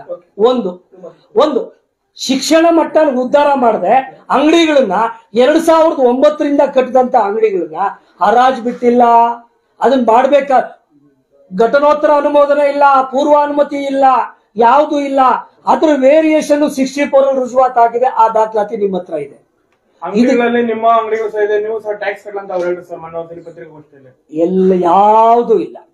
ಕಾನೂನು ಕ್ರಮ ತಗೋಬಹುದು, ಅವರೇ ಕಾರ್ಯಕಾರಿ ಮಂಡಳಿ. ಯಾರಾದ್ರೂ ಇರ್ಲಿ, ಯಾರದೇ ಇರ್ಲಿ, ಎಲ್ಲರ ಮೇಲೆ ಕಾನೂನು ಕ್ರಮ ತಗೊಳ್ಳಿ. ಆಡಳಿತ ನಿಮ್ದೇ ಇತ್ತಲ್ವಾ? ನಿಮ್ಗೆ ಜ್ಞಾನ ಇಲ್ವಾ ತಗೊಳಕ್ಕೆ? ಅಷ್ಟು ಯೋಗ್ಯತೆ ಇಲ್ವಾ? ಯಾಕಂದ್ರೆ ನೀವು 90 ಭಾಗ ತಿಂದ್ರೆ 10 ಭಾಗ ನಮ್ಮವರೇ ತಿಂದಿರು.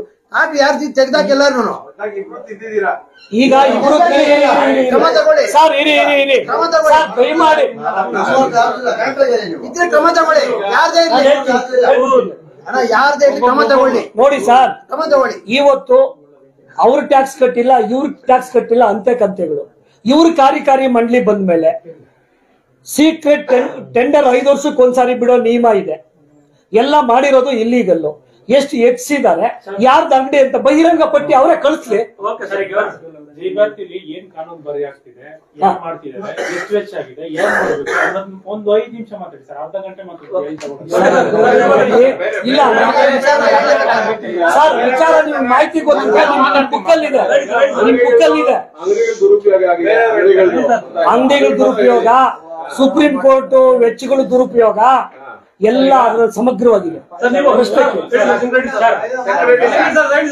ಸರ್ ಒಂದು ಹೇಳ್ಬಿಡ್ತೀನಿ, ನಮ್ಗೆ ಕೇಳ್ಬಿಡ್ರಿ ಪ್ರಶ್ನೆ. ಸ್ಕೂಲ್ ಅಂಗಡಿಗಳು ಕೇಳ್ತಾ ಇದ್ದೀರಲ್ಲ, ಅಂಗಡಿಗಳಲ್ಲಿ ಅವ್ರು ಹೇಳ್ಬಿಡ್ಲಿ, ಹೇಳ್ಬಿಟ್ಟ ಆಮೇಲೆ ಮುಕ್ತಾಯ ಮಾಡಿ. ಅಂಗಡಿಗಳನ್ನ ಹೇಳ್ತಾನೆ ಕೇಳಿದೆ, ಆವಾಗ ಮೆಜಾರಿಟಿ ಅವ್ರದ್ದೆ. ಈಗ ಕಮಿಟಿ ಇದೆಯಲ್ಲ ಅವ್ರದ್ದೇ ಮೆಜಾರಿಟಿ, ಈಗಲೂ ಅವ್ರದ್ದೇ. ಅಲ್ಲ ಆಪೋಸಿಷನ್ ಪಾರ್ಟಿ ಇದ್ರೆ ಗೊತ್ತಾಗ್ತಾ ಇತ್ತು. ಅವಾಗ ಎರಡು ಪಾರ್ಟಿಯಲ್ಲಿ ಎಲ್ಲ ಒಟ್ಟಾಗಿದ್ರು. ಅದು ಟೆಂಡರ್ ಹಾಕಿರೋ ಸಂದರ್ಭದಲ್ಲಿ ಟೆಂಡರ್ ಯಾರು ಹೆಚ್ಚಿಗೆ ಆಗಿರ್ತಾರೋ ಅದನ್ನ ಕವರ್ ಚೇಂಜ್ ಮಾಡ್ತಾ ಇದ್ರು. ಯಾರು? ನಟರಾಜ್ ಅವರು, ಅದು ಸೆಕ್ರೆಟರಿ ಆಗಿದ್ರು ನಟರಾಜ್ ಅವ್ರು ಬೇಕಾಗಿರೋದು ಕೊಟ್ರು. ಇದ್ರೆ ಕಾಂಗ್ರೆಸ್ ಪಾರ್ಟಿ ಅಂದ್ರೆ ಅದನ್ನ ಸತ್ಯನ ಹೇಳಲ್ಲ. ಇದ್ರೆ ಒಂದೇ ಎರಡ ಕಾಂಗ್ರೆಸ್ ಅವ್ರದ್ದು ಇರ್ಬೋದು. ಇಲ್ಲ ಈಗ ಅಂಗಡಿ ಸಮಾಚಾರದಲ್ಲಿ ಈಗ ತಾವು ಮೀಡಿಯಾ ಮಾಧ್ಯಮದವ್ರು ಬಂದಿದ್ದೀರಿ, ಸ್ನೇಹಿತರು ಪ್ರಿಂಟ್ ಮಾಧ್ಯಮದವ್ರು ಬಂದಿದ್ದೀರಿ. ಇದ್ರ ಬಗ್ಗೆ ಶಾಲಾ ಆವರಣಗಳ ಬಗ್ಗೆ ಕಮರ್ಷಿಯಲ್ ಮಾಡಬಾರ್ದು ಅಂತ ಅನ್ನೋದು ತಮಗೆಲ್ಲ ಗೊತ್ತಿರ್ತದೆ. ಆ ಕಾನೂನು ಗೊತ್ತಿರ್ತದೆ. ಆಕ್ಚುಲಿ ಡಿಪಾರ್ಟ್ಮೆಂಟ್ ಇಂದ ಪರ್ಮಿಷನ್ ತಗೋಬೇಕು. ನೀವು ಸುಮಾರು ತಾಲೂಕುಗಳು, ಬೇರೆ ತಾಲೂಕುಗಳಲ್ಲಿ ಡಿಸ್ಟ್ರಿಕ್ಟ್ ಎಲ್ಲ ಓಡಾಡಿರ್ಬೋದು. ಯಾವುದೇ ಶಾಲಾ ಆವರಣದ ಸಂಬಂಧಪಟ್ಟಂಗೆ ಕಮರ್ಷಿಯಲ್ ಕಾಂಪ್ಲೆಕ್ಸ್ ಕೊಡಲ್ಲ, ಜಾಗ ಕೊಡೋ ಪ್ರಾವಿಷನ್ ಇಲ್ಲ. ಇದು ನಾನು ಗೊತ್ತಿದ್ದಂಗೆ, ನಾನು ಯಾಕಂದ್ರೆ ಆ ಡಿಪಾರ್ಟ್ಮೆಂಟ್ ಅಲ್ಲಿ ಹೆಲ್ತ್ ಅಂಡ್ ಎಜುಕೇಶನ್ ಪ್ರೆಸಿಡೆಂಟ್ ಆಗಿತ್ತು. ಈ ಅಂಗಡಿ ಮಳಿಗೆಗಳು ಸ್ಟಾರ್ಟ್ ಆದಾಗೆ ನಾನು ಅಬ್ಜೆಕ್ಷನ್ ಮಾಡಿದ್ದೀನಿ ಜಿಲ್ಲಾ ಪಂಚಾಯತಿಯಲ್ಲಿ. ನನಗೆ ಒಂದು ತಿಂಗಳ ಅವಧಿ ಕೊಟ್ಟರೆ ನಾನು ಏನ್ ಮಾತಾಡಿದ್ದೀನಿ ಜೈ ಭಾರತಿ ಸ್ಕೂಲ್ ಬಗ್ಗೆ ಎಲ್ಲಿ ನಮ್ಮ ಜನರಲ್ ಬಾಡಿಯಲ್ಲಿ ಈ ಶಾಲೆನ ಕಂಪ್ನಿನೇ ತೆಗೆದಾಗ, ಯಾಕಂದ್ರೆ ಜಿಲ್ಲಾ ಪಂಚಾಯತಿಯಿಂದ 13 ಲಕ್ಷ ಚಿಲ್ಲರೆ ಸಂಬಳ ಬರ್ತದೆ. ಇದಕ್ಕೆ ನಮ್ಮ ಜೈ ಭಾರತಿ ಕೋಆಪರೇಟಿವ್ಗೆ ಯಾವುದು ಹಿಡಿದು ಜಿಲ್ಲಾ ವರ್ಷ ಅಲ್ಲ ತಿಂಗಳಿಗೆ ಶಾಲೆಗೆ ಜಿಲ್ಲಾ ಪಂಚಾಯತಿಯಿಂದ. ಅದನ್ನ ನಮ್ಮ ಪದ್ಮಾವತಿ ಮೇಡಮ್ DTP ಆಗಿದ್ದಾಗ ಈ ಪಾಯಿಂಟ್ ರೇಸ್ ಮಾಡಿ, ನೋಡಿ ಜೈ ಭಾರತಿ ಶಾಲೆಯಲ್ಲಿ ಈ ತರ ಕಾಂಪ್ಲೆಕ್ಸ್ ಕಟ್ತಾ ಇದ್ದಾರೆ, ಅದು ಕಾನೂನು ಬಾಹಿರ, ಅದು ಸ್ಟಾಪ್ ಮಾಡಬೇಕು ಅಂತ ಮಾತಾಡಿ, ಮತ್ತೆ ನಾನು ಇನ್ನೊಂದು ಮಾತಾಡಿದ್ದೀನಿ, ದಯವಿಟ್ಟು ಶಾಲೆನ ನೀವು ಒಳ್ಳೆ ರಿಸಲ್ಟ್ ಬರ್ತಾ ಇದ್ದಂತ ಶಾಲೆ ಇದನ್ನ ಗೌರ್ಮೆಂಟ್ಗೆ ಅಕ್ವಿಸಿಷನ್ ಮಾಡ್ಕೊಂಬಿಡಿ ಅಂತ ನಾನು ರಿಜಿಸ್ಟರ್ ಮಾಡಿಸಿದ್ದೀನಿ. ಅದಾದ ಬಂದ ತಕ್ಷಣ ಇಲ್ಲಿ ಅಕ್ಕಿಬೇಲ್ ಗೊತ್ತಾಗಿ ನಮ್ಮ ಅಲ್ಲಿ ಇದ್ರಲ್ಲ ನಮ್ಮ ಡೈರೆಕ್ಟರ್ಗಳು, ನಮ್ಮ ಪಾರ್ಟಿ 50-50 ಇದ್ದಿದ್ದಾಗ ನಮ್ಮ ಪಾರ್ಟಿಯವರು ನನ್ನ ಬಾಯಿ ಮುಚ್ಚಿಸ್ಬಿಟ್ರು. ಬಿಡು, ನಮ್ಮ ಪಾರ್ಟಿಯವರು ಕಮಿಟಿಯಲ್ಲಿ ಇದ್ದಾರೆ, ನಮ್ಗೆ ಯಾಕೆ ಅಂತ ನಾನು ಸುಮ್ಮನೆ ಆಗಿದ್ದೀನಿ. ಇದು 2 ಪಾಯಿಂಟ್. ಒಂದು, ಗೌರ್ಮೆಂಟ್ಗೆ ಸೇರಿಸೋದು ಆವಾಗಲೇ ಪ್ರಯತ್ನ ಪಟ್ಟಿದ್ದೀನಿ, ಅದು ದಾಖಲೆ ಕೊಡ್ತೀನಿ ನಾನು. ರೆಸಲ್ಯೂಷನ್ ಮಾತ್ರ ನಮ್ಮ ಬುಕ್ಕಲ್ಲಿ ಬರ್ತದೆ. ಮತ್ತೆ ಎರಡನೇದು, ಅಂಗಡಿಗಳು ಕಟ್ಟೋದು ಕಾನೂನು ಬಾಹಿರ. ಆವಾಗ ನಮ್ಮಿದ್ದಂಥ ಕಮಿಟಿಯವರು, ಹಳೆ ಕಮಿಟಿಯವರು ಸೇರಿ ನಮ್ಮ MLA ಹತ್ರ ಹೋಗಿ ಪರ್ಮಿಷನ್ಗೆ ರಾಮಲಿಂಗಾರೆಡ್ಡಿ ಹತ್ರ ಭಾರಿ ಪ್ರಯತ್ನ ಪಟ್ಟಿದ್ದಾರೆ. ಬಟ್ ನಮ್ಮ MLA ಅವರಾಗ್ಲಿ ನಮ್ಮ ರಾಮಲಿಂಗಾರೆಡ್ಡಿ ಅವರಾಗ್ಲಿ ಇದಕ್ಕೆ ಅನುಮತಿ ಕೊಟ್ಟಿಲ್ಲ, ಯಾವುದಕ್ಕೆ ಕಮರ್ಷಿಯಲ್ ಕಾಂಪ್ಲೆಕ್ಸ್ ಕಟ್ಟೋದಕ್ಕೆ. ಇದು ಕಾನೂನು ಬಾಹಿರ. ನಿಮ್ಗೆ ಎಲ್ಲಾದ್ರೂ ನೋಡಿದ್ದೀರಾ ಶಾಲೆಗಳ ಆವರಣದಲ್ಲಿ ಕಾಂಪ್ಲೆಕ್ಸ್ ಕಟ್ಟುವಂಥದ್ದು?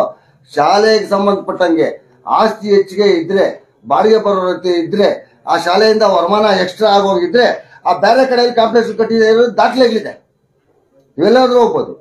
ಬಟ್ ಶಾಲೆನೇ ನೋಡಿ, ಇವತ್ತು ಈಗ ನನಗೆ ಗೊತ್ತಿದ್ದ ಮಟ್ಟಿಗೆ ಆ ಶಾಲೆಯಲ್ಲಿ ಏನ್ ಪ್ರೈಮರಿ ಸ್ಕೂಲ್ ಇದೆ, ಏನ್ ಕಾಲೇಜ್ ಇದೆ, ಇವೆರಡನ್ನೇ ಕಮಿಟಿಯವರು ಹೆಚ್ಚಿಗೆ ನೋಡ್ತಾರೆ ಹೊರತು ಸೆಂಟ್ರ್ ಮಿಡ್ಲ್ ಸ್ಕೂಲ್ ಗಮನ ಹರಿಸ್ಕೊಂತ ಇಲ್ಲ. ನೀವು ನೋಡ್ಬೋದು ಅಲ್ಲಿ ಯಾವುದೇ ಒಂದು ಬಿಲ್ಡಿಂಗ್ ಅಭಿವೃದ್ಧಿ ಇಲ್ಲ. ಆ ಕಾಲದಲ್ಲ ಹಿಂದಿನ ಕಮಿಟಿಯವರು ಏನ್ ಮಾಡಿದಾರೋ ಅದೇ ಇದೆ. ಇದು ಮಲತಾಯಿ ಧೋರಣೆ ಮಾಡ್ತಾ ಇದ್ದಾರೆ. ಇನ್ನೊಂದು ಪಾಯಿಂಟ್, ಶಾಲೆ ಅಂದ ಮೇಲೆ ಓಪನ್ ಆಗಿ ಎಲ್ಲ ಕಾಣಿಸ್ಬೇಕು. ಇವತ್ತು ನೀವು ಕಾಲೇಜ್ ನೋಡಿ ಹೋಗಿ, ಕಾಲೇಜ್ ಒಳಗಡೆ ಹೋಗ್ಬೇಕಾದ್ರೆ ಕಾಲೇಜ್ ಎಲ್ಲಿದೆ ಅಂತ ಕಾಣಿಸ್ತಾ ಇಲ್ಲ. ಒಂದು ಗೂಡಲ್ಲಿ ಸಂದಲ್ಲಿ ಹೋಗ್ಬೇಕು. ಹೌದಾ ನಟರಾಜ್, ನೀವು ಹಳೆ ಮೆಂಬರ್ ಅಲ್ಲಿ ಇದ್ದೀರಿ. ನೀವು ಯಾವತ್ತಾದ್ರೂ ಮಿಡ್ಲ್ ಸ್ಕೂಲ್ ಬಗ್ಗೆ ಏನಾದ್ರು ಮೀಟಿಂಗ್ ಅಲ್ಲಿ ಮಾತಾಡಿದ್ದೀರಾ? ಇಲ್ಲ, ಅಲ್ಲಿಲ್ಲ. ಇದು ಕಾರಣ ಏನು ಅಂದ್ರೆ ನಟರಾಜು. ಇದು ಕಮಿಟಿಯವ್ರ ಬಗ್ಗೆ ನಾನು ದೂಷಣೆ ಮಾಡ್ತಾ ಇಲ್ಲ. ಕಮಿಟಿ, ಹಿಂದಿನ ಕಮಿಟಿಗಳಿರ್ಬೋದು, ಮೊನ್ನೆ ಏನ್ BJP ಕಮಿಟಿ ಇರ್ಬೋದು, ಅವ್ರಿಗೆ ಆಸಕ್ತಿ ಇರ್ಬೋದು. ಬಟ್ ಈ ನಟರಾಜ ಅದನ್ನ ಇದು ಮಾಡ್ತಾ ಇಲ್ಲ, ಬಿಡಲ್ಲ. ಯಾಕೆ ಅಂದ್ರೆ ನಾನು ಯಾಕೆ ಇದ್ರ ಬಗ್ಗೆ ಮಾತಾಡ್ತಾ ಇದ್ದೀನಿ ಅಂದ್ರೆ, ಆಗ್ಲೂ ನನ್ನ ಹತ್ರ ಟೀಚರ್ಸ್ ಬಂದು ಕಂಪ್ಲೇಂಟ್ ಮಾಡ್ತಾ ಇದ್ರು, ಏನೋ ಮಾಡಿ ನಮ್ಗೆ ಈ ತರ ಅನ್ಯಾಯ ಆಗ್ತಾ ಇದೆ, ನಮ್ಗೆ ಪರ್ಮನೆಂಟ್ ಮಾಡಿಲ್ಲ ಹೇಳಿ, ನಮ್ಮ ಕಮಿಟಿ ಇದ್ದಾಗ ಹೇಳಿ ಅಂತಂದ್ರೆ ಅದೇನು ಕಾನೂನು ರೀತಿ ತೊಂದರೆಗಳಿತ್ತು, ಅದು ಆಗ್ಲಿಲ್ಲ. ಕಾಲೇಜ್ ಒಂದು ಉದಾಹರಣೆ ತಗೊಳ್ಳಿ. ಕಾಲೇಜ್ ದಯವಿಟ್ಟು ನೀವು ಲಾಸ್ಟ್ ಅಲ್ಲಿ ಹೋಗೋವಾಗ ಜೈ ಭಾರತಿ ಪ್ರೌಢಶಾಲೆದು ಒಂದು ಫೋಟೋ ತಗೊಳ್ಳಿ, ಕಾಲೇಜ್ ಒಂದು ಪ್ರೈಮರಿ ಸ್ಕೂಲ್ ತಗೊಳ್ಳಿ, ಕಾಲೇಜು ಯಾವ ಮಟ್ಟದಲ್ಲಿ ಇದೆ ನೋಡಿ. ಪ್ರೈಮರಿ ಸ್ಕೂಲ್ ಬೋರ್ಡ್ ಇಲ್ಲ, ಅದೆಲ್ಲ ಒಂದು ರೂಮ್ ಇನ್ನೊಂದು ಇದು ಮಾಡ್ಕೊಳ್ಳಿ ನೀವು. ನಾನು ಹೇಳೋದು ಇನ್ನೆರಡೇ ಅದೇ ಅಂಗಡಿಗಳದ್ದು ನನಗೆ ಕೊಟ್ಟಿದ್ದಂಗೆ ಈಗ ನಮ್ಗೆಲ್ಲ ನಾವು ಫೌಂಡರ್ ಫ್ಯಾಮಿಲಿ ನಮ್ದು ಯಾವ್ದು ಜಯಭಾರತಿ ಸ್ಕೂಲ್ಗೆ. ಈಗಲೂ ನಾವು ಯಾವುದೇ ಪಾರ್ಟಿ ಇರಲಿ ನನ್ನ ಸೇವೆ ಏನೈತೆ ನಾನು ಈಗಲೂ ನಡೆಸ್ತಾ ಇದ್ದೀನಿ. ವರ್ಷ 2 ಸಾರಿ ಮಕ್ಕಳಿಗೆ ಊಟ ಮಾಡಿಸೋದು ಅದು ನನ್ಗೊಂದು ಕೊಟ್ಟಿದ್ದಾರೆ. ಈ ಒಂದು 40 ವರ್ಷದಿಂದ ಮಾಡ್ಕೊಂಡು ಬರ್ತಾನೆ ಇದ್ದೀನಿ ನಾನು. ಮತ್ತೆ ವರ್ಷಕ್ಕೊಂದ್ಸಾರಿ ಅವ್ರು ಎಷ್ಟು ಜನ ಕೊಟ್ಟಿರ್ತಾರೆ ಸ್ಲಿಪ್ಪು, ಯಾರೋ ನಾನು ಹೇಳ್ತಾರೆ ಮಿಡಲ್ ಸ್ಕೂಲ್ ಮಕ್ಕಳಿಗೆ ಅವ್ರು ಬಂದು ಫೀಸ್ದು ನನಗೆ ಒಂದು ಸ್ಲಿಪ್ ಕೊಡ್ತಾರೆ. ಅದರಲ್ಲಿ ಸುಮಾರು ನನ್ನ ಕೈಲಿ ಶಕ್ತಿ ಮೊನ್ನೆ 70,000 80,000 ಕಟ್ಟಿದ್ದೀವಿ. ಹೊಸರಿ 1,72,000 ಕಟ್ಟಿದ್ದೆ ನಾನು. ನಮ್ಮ ಸರ್ಕಲ್ ಕಿಶೋರ್ ಇದ್ರಲ್ಲ, ಕಿಶೋರ್ ಅವರು ಮತ್ತೆ ನನ್ನ ಮಗಳು ರಶ್ಮಿ ಸೇರ್ಕೊಂಡು 1,75,000 ಕಟ್ಟಿದ್ದೀವಿ ನಾವು ಬಡ ಮಕ್ಕಳಿಗಾಗಿ. ನೀವು ಬಿಲ್ಡಿಂಗ್ ಕಟ್ಟೋದಲ್ಲ ಹೆಚ್ಚು ಕಮ್ಮಿ ಬಿಲ್ಡಿಂಗ್ ಮಾಡ್ತೀವಿ ನಾವು. ನಿಮ್ಮ ಅಭಿವೃದ್ಧಿ ಬಗ್ಗೆ ನಾವು ಮಾತಾಡ್ತಾ ಇಲ್ಲ. ಬಿಲ್ಡಿಂಗ್ ಕನ್ಸ್ಟ್ರಕ್ಷನ್ ಯಾವ ಅಭಿವೃದ್ಧಿ? ಕನ್ಸ್ಟ್ರಕ್ಷನ್ ಅಭಿವೃದ್ಧಿ ಬಗ್ಗೆ ನಾವು ಮಾತಾಡ್ತಾ ಇಲ್ಲ. ಅದರಿಂದ ಎಷ್ಟು ಅವ್ಯವಹಾರಗಳೈತೆ ಅಂತ ಅದು ತಾವು ಸಂಬಂಧಪಟ್ಟಂಗೆ ಇವ್ರು ಹೋರಾಟ ಮಾಡಿ ಮಾರಪ್ಪನವ್ರು ಎಷ್ಟು ನಮ್ಮ ಇವನವರು ಹೋರಾಟ ಮಾಡಿದ್ರೆ ಅದ್ರ ಬಗ್ಗೆ ಅವ್ರು ಹೇಳ್ತಾರೆ. ವಿದ್ಯೆ ಇಲ್ಲಿ ನೀವು ಕೋಆಪರೇಟಿವ್ ಇಷ್ಟು ಫೀಸ್ ತಗೊಂಡ್ರಿ ಪ್ರೈಮರಿ ಸ್ಕೂಲಲ್ಲಿ ಬಡ ಮಕ್ಕಳು ಏನ್ ಮಾಡ್ಬೇಕು?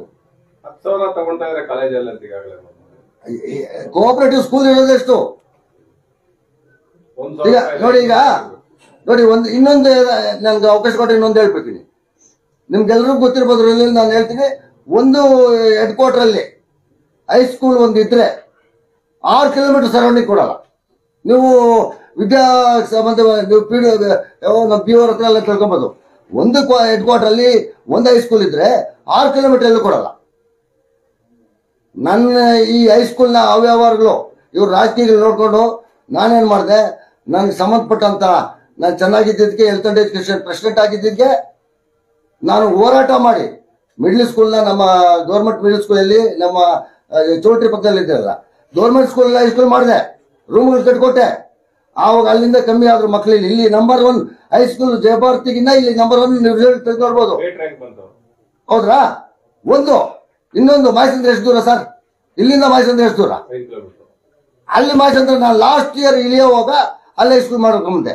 ಇವತ್ತು ಅಲ್ಲಿ ಸುತ್ತ ಮಕ್ಕಳೆಲ್ಲ ಅಲ್ಲಿ ಹೈಸ್ಕೂಲ್ ಹೋಗ್ತಾ ಇದ್ರೆ ಜಯಭಾರತಿ ಬರೋದು ಕಮ್ಮಿ ಆಯ್ತು. ಇದು ಸೇವೆ ಸರ್, ಇದು ಸೇವೆ. 16 share number, 22 share number, school founder family. 15 ವರ್ಷ ನಾನು ಒಳಗಡೆ ಹೋಗ್ದಿರ ನನ್ನ ಯಾರಿದ್ರು ಅವರೆಲ್ಲ ಕ್ಯಾಂಡಿಡೇಟ್ಸ್ ಸೆಲೆಕ್ಟ್ ಮಾಡ್ಕೊಂಡು 15 ವರ್ಷ 30 vote 40 vote 50 vote 60 vote difference ಅಲ್ಲಿ ನಾವು 3 ವರ್ಷ ನಾವು ಮಾಡಿದ್ದಾರೆ ಅಭಿವೃದ್ಧಿ. ಆಗಿನ ಕಾಲಕ್ಕೆ ಅಭಿವೃದ್ಧಿಗೆ ಎಷ್ಟು ಬೇಕಾಗಿತ್ತು ಅಷ್ಟಿತ್ತು. ಈಗಿನ ಕಾಲಕ್ಕೆ ಯಾವ ರೀತಿ ಅಭಿವೃದ್ಧಿ ಬೇಕೋ ಅಷ್ಟಿದೆ. ಅದು ಆ ಕಾಲದಲ್ಲಿ ಮಾಡಿಲ್ಲ. ಈಗ ಹೇಳ್ತಾರಲ್ಲ 50 ವರ್ಷದಿಂದ ಮಾಡದೇ ಇದ್ದು ನಾವು ಮಾಡಿದ್ವಿ, ಅದಲ್ಲ. ಆ ಕಾಲಕ್ಕೆ ಎಷ್ಟು ಬಜೆಟ್ ಇತ್ತು ಆ ಕಾಲಕ್ಕೆ ಹಂಗೆ ಮಾಡಿದ್ದಾರೆ, ಈ ಕಾಲಕ್ಕೆ ಎಷ್ಟು ಬಜೆಟ್ ಇತ್ತು ಹಂಗೆ ಮಾಡಿದ್ದಾರೆ. ನಾನು ಇವ್ರ ಮೇಲೆ ಅಭಿವೃದ್ಧಿ ಬಿಲ್ಡಿಂಗ್ ಬಗ್ಗೆ ಮಾಡಲ್ಲ. ವಿದ್ಯಾಸಂಸ್ಥೆಯಲ್ಲಿ ವಿದ್ಯೆ ಎಲ್ಲಿ ಆದ್ಯತೆ ಹೋಯ್ತು ನಿಮ್ದು ಕಾಸ್ಟ್ ತಗೊಂತೀರಾ? ನಾನು ಅದನ್ನ ಕೇಳ್ತಾ ನನಗೆ ಅವಕಾಶ ಕೊಟ್ಟಂತ 2 ಮಾತುಗಳು ಮುಗಿಸಿ ನಾನು ಮಾಡ್ತಾ ಇದ್ದೀನಿ. ಹಾಗೆ ಮತದಾರ ಬಂಧುಗಳೇ ನೋಡಿ, ಈಗ ಈ ಶಾಲೆಯ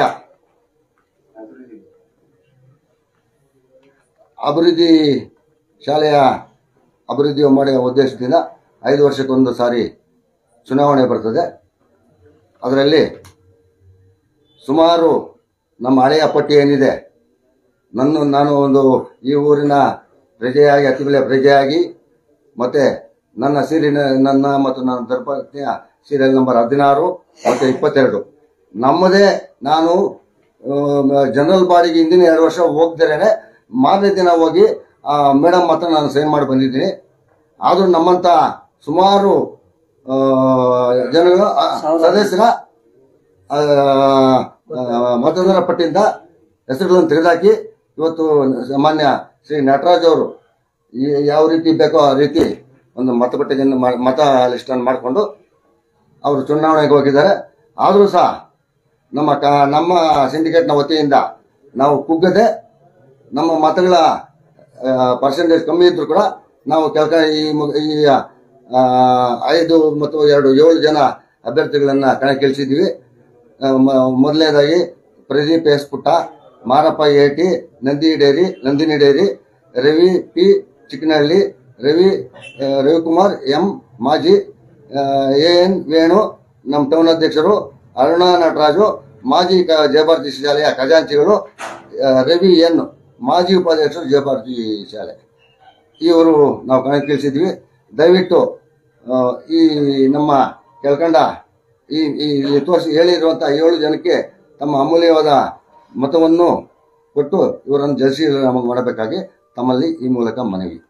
ಜೈ ಹಿಂದ್, ಜೈ ಕರ್ನಾಟಕ. ನನ್ನ ಅಭ್ಯರ್ಥಿಯಾಗಿ ಶ್ರೀ ಜಯಭಾರತಿ ಶೈಕ್ಷಣಿಕ ಸಹಕಾರ ಸಂಘ ನೇಮಿತ.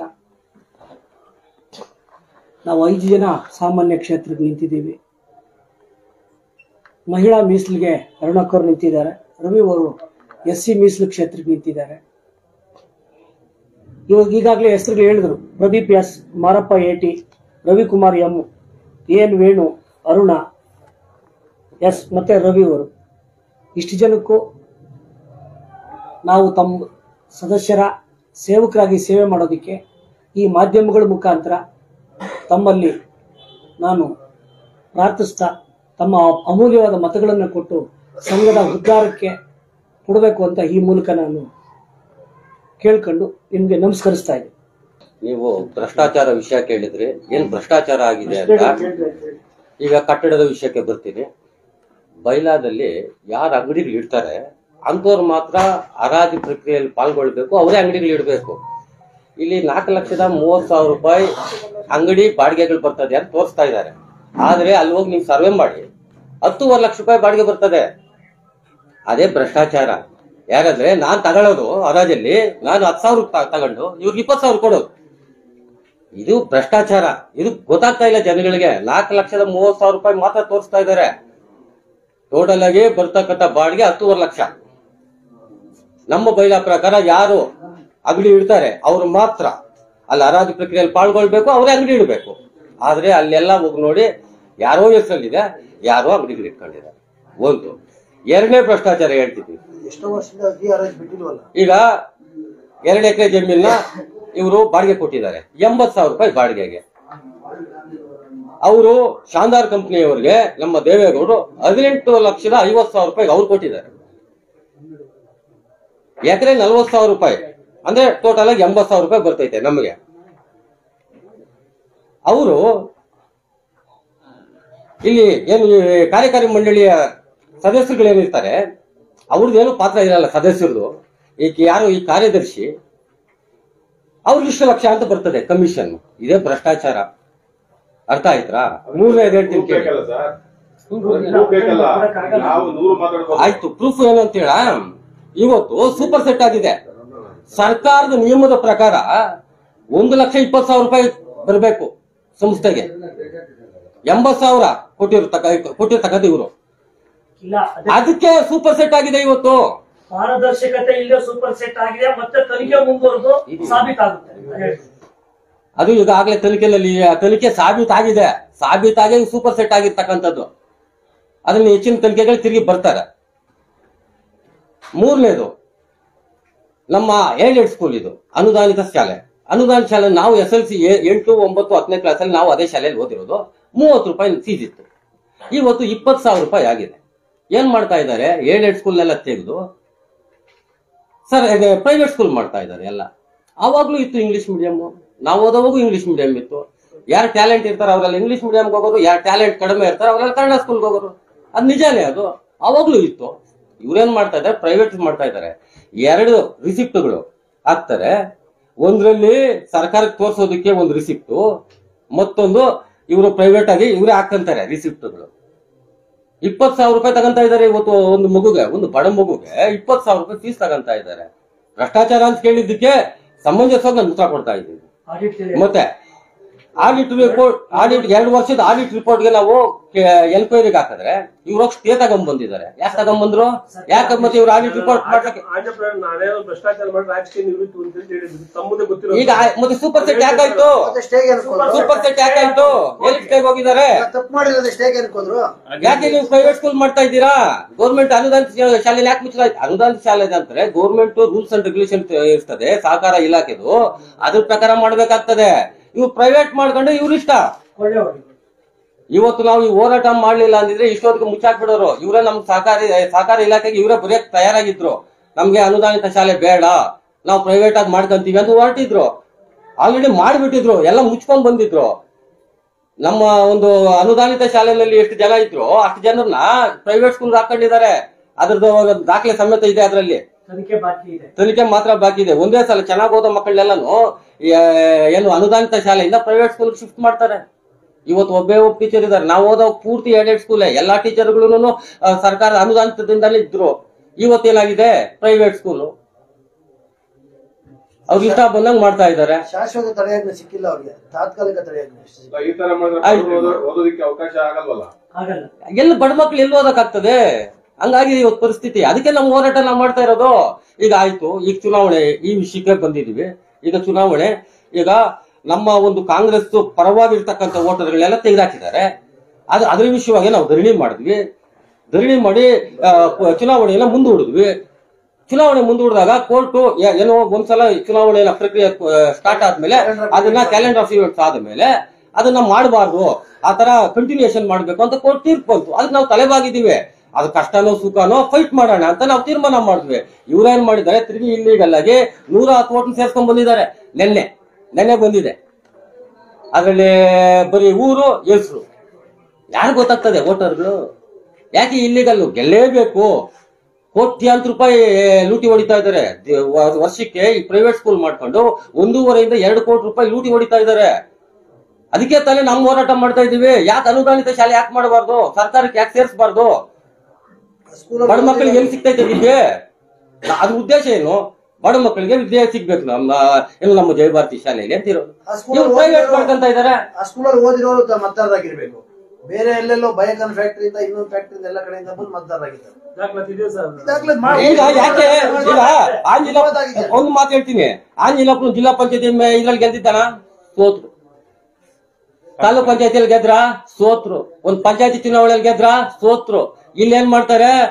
100 ಓಟು, 200 ಓಟು, 500 ಓಟು, ಎಷ್ಟು ಬೇಕು? 5,000 ಓಟು, 10,000 ಓಟು ಅಂತ ವ್ಯಾಪಾರಕ್ಕೆ ಇಟ್ಕೊಂಡ್ಬಿಟ್ಟಿದ್ದಾರೆ ಇವರು. ಇವ್ರಿಗೆ ನೇಮ್ ಬೋರ್ಡ್ ಬೇಕಷ್ಟೇ. ಅರ್ಥ ಆಯ್ತಾ? ಇವ್ರು ಬರ್ಲಿ ಜಿಲ್ಲಾ ಪಂಚಾಯತಿ. ಮೊನ್ನೆ ನಿಮ್ಗೆ ಗೊತ್ತಲ್ಲ, ಪಂಚಾಯತಿ ಎಲೆಕ್ಷನ್ ಗೆದ್ರ ಅವರು ಬಿಲ್ಗುಪ್ಪೆ ಪಂಚಾಯತಿ ಎಲೆಕ್ಷನ್ ಅಲ್ಲಿ. ಜನರಲ್ ಆಗಿ ನಾನು ಕೇಳ್ತಾ ಇರೋದು ನಿಮ್ಗೆ, ಏನಕ್ಕೆ 26 ಕ್ಷೇತ್ರಗಳಲ್ಲಿ ಕಾಲಿಟ್ಟಿದ್ದಾರೆ?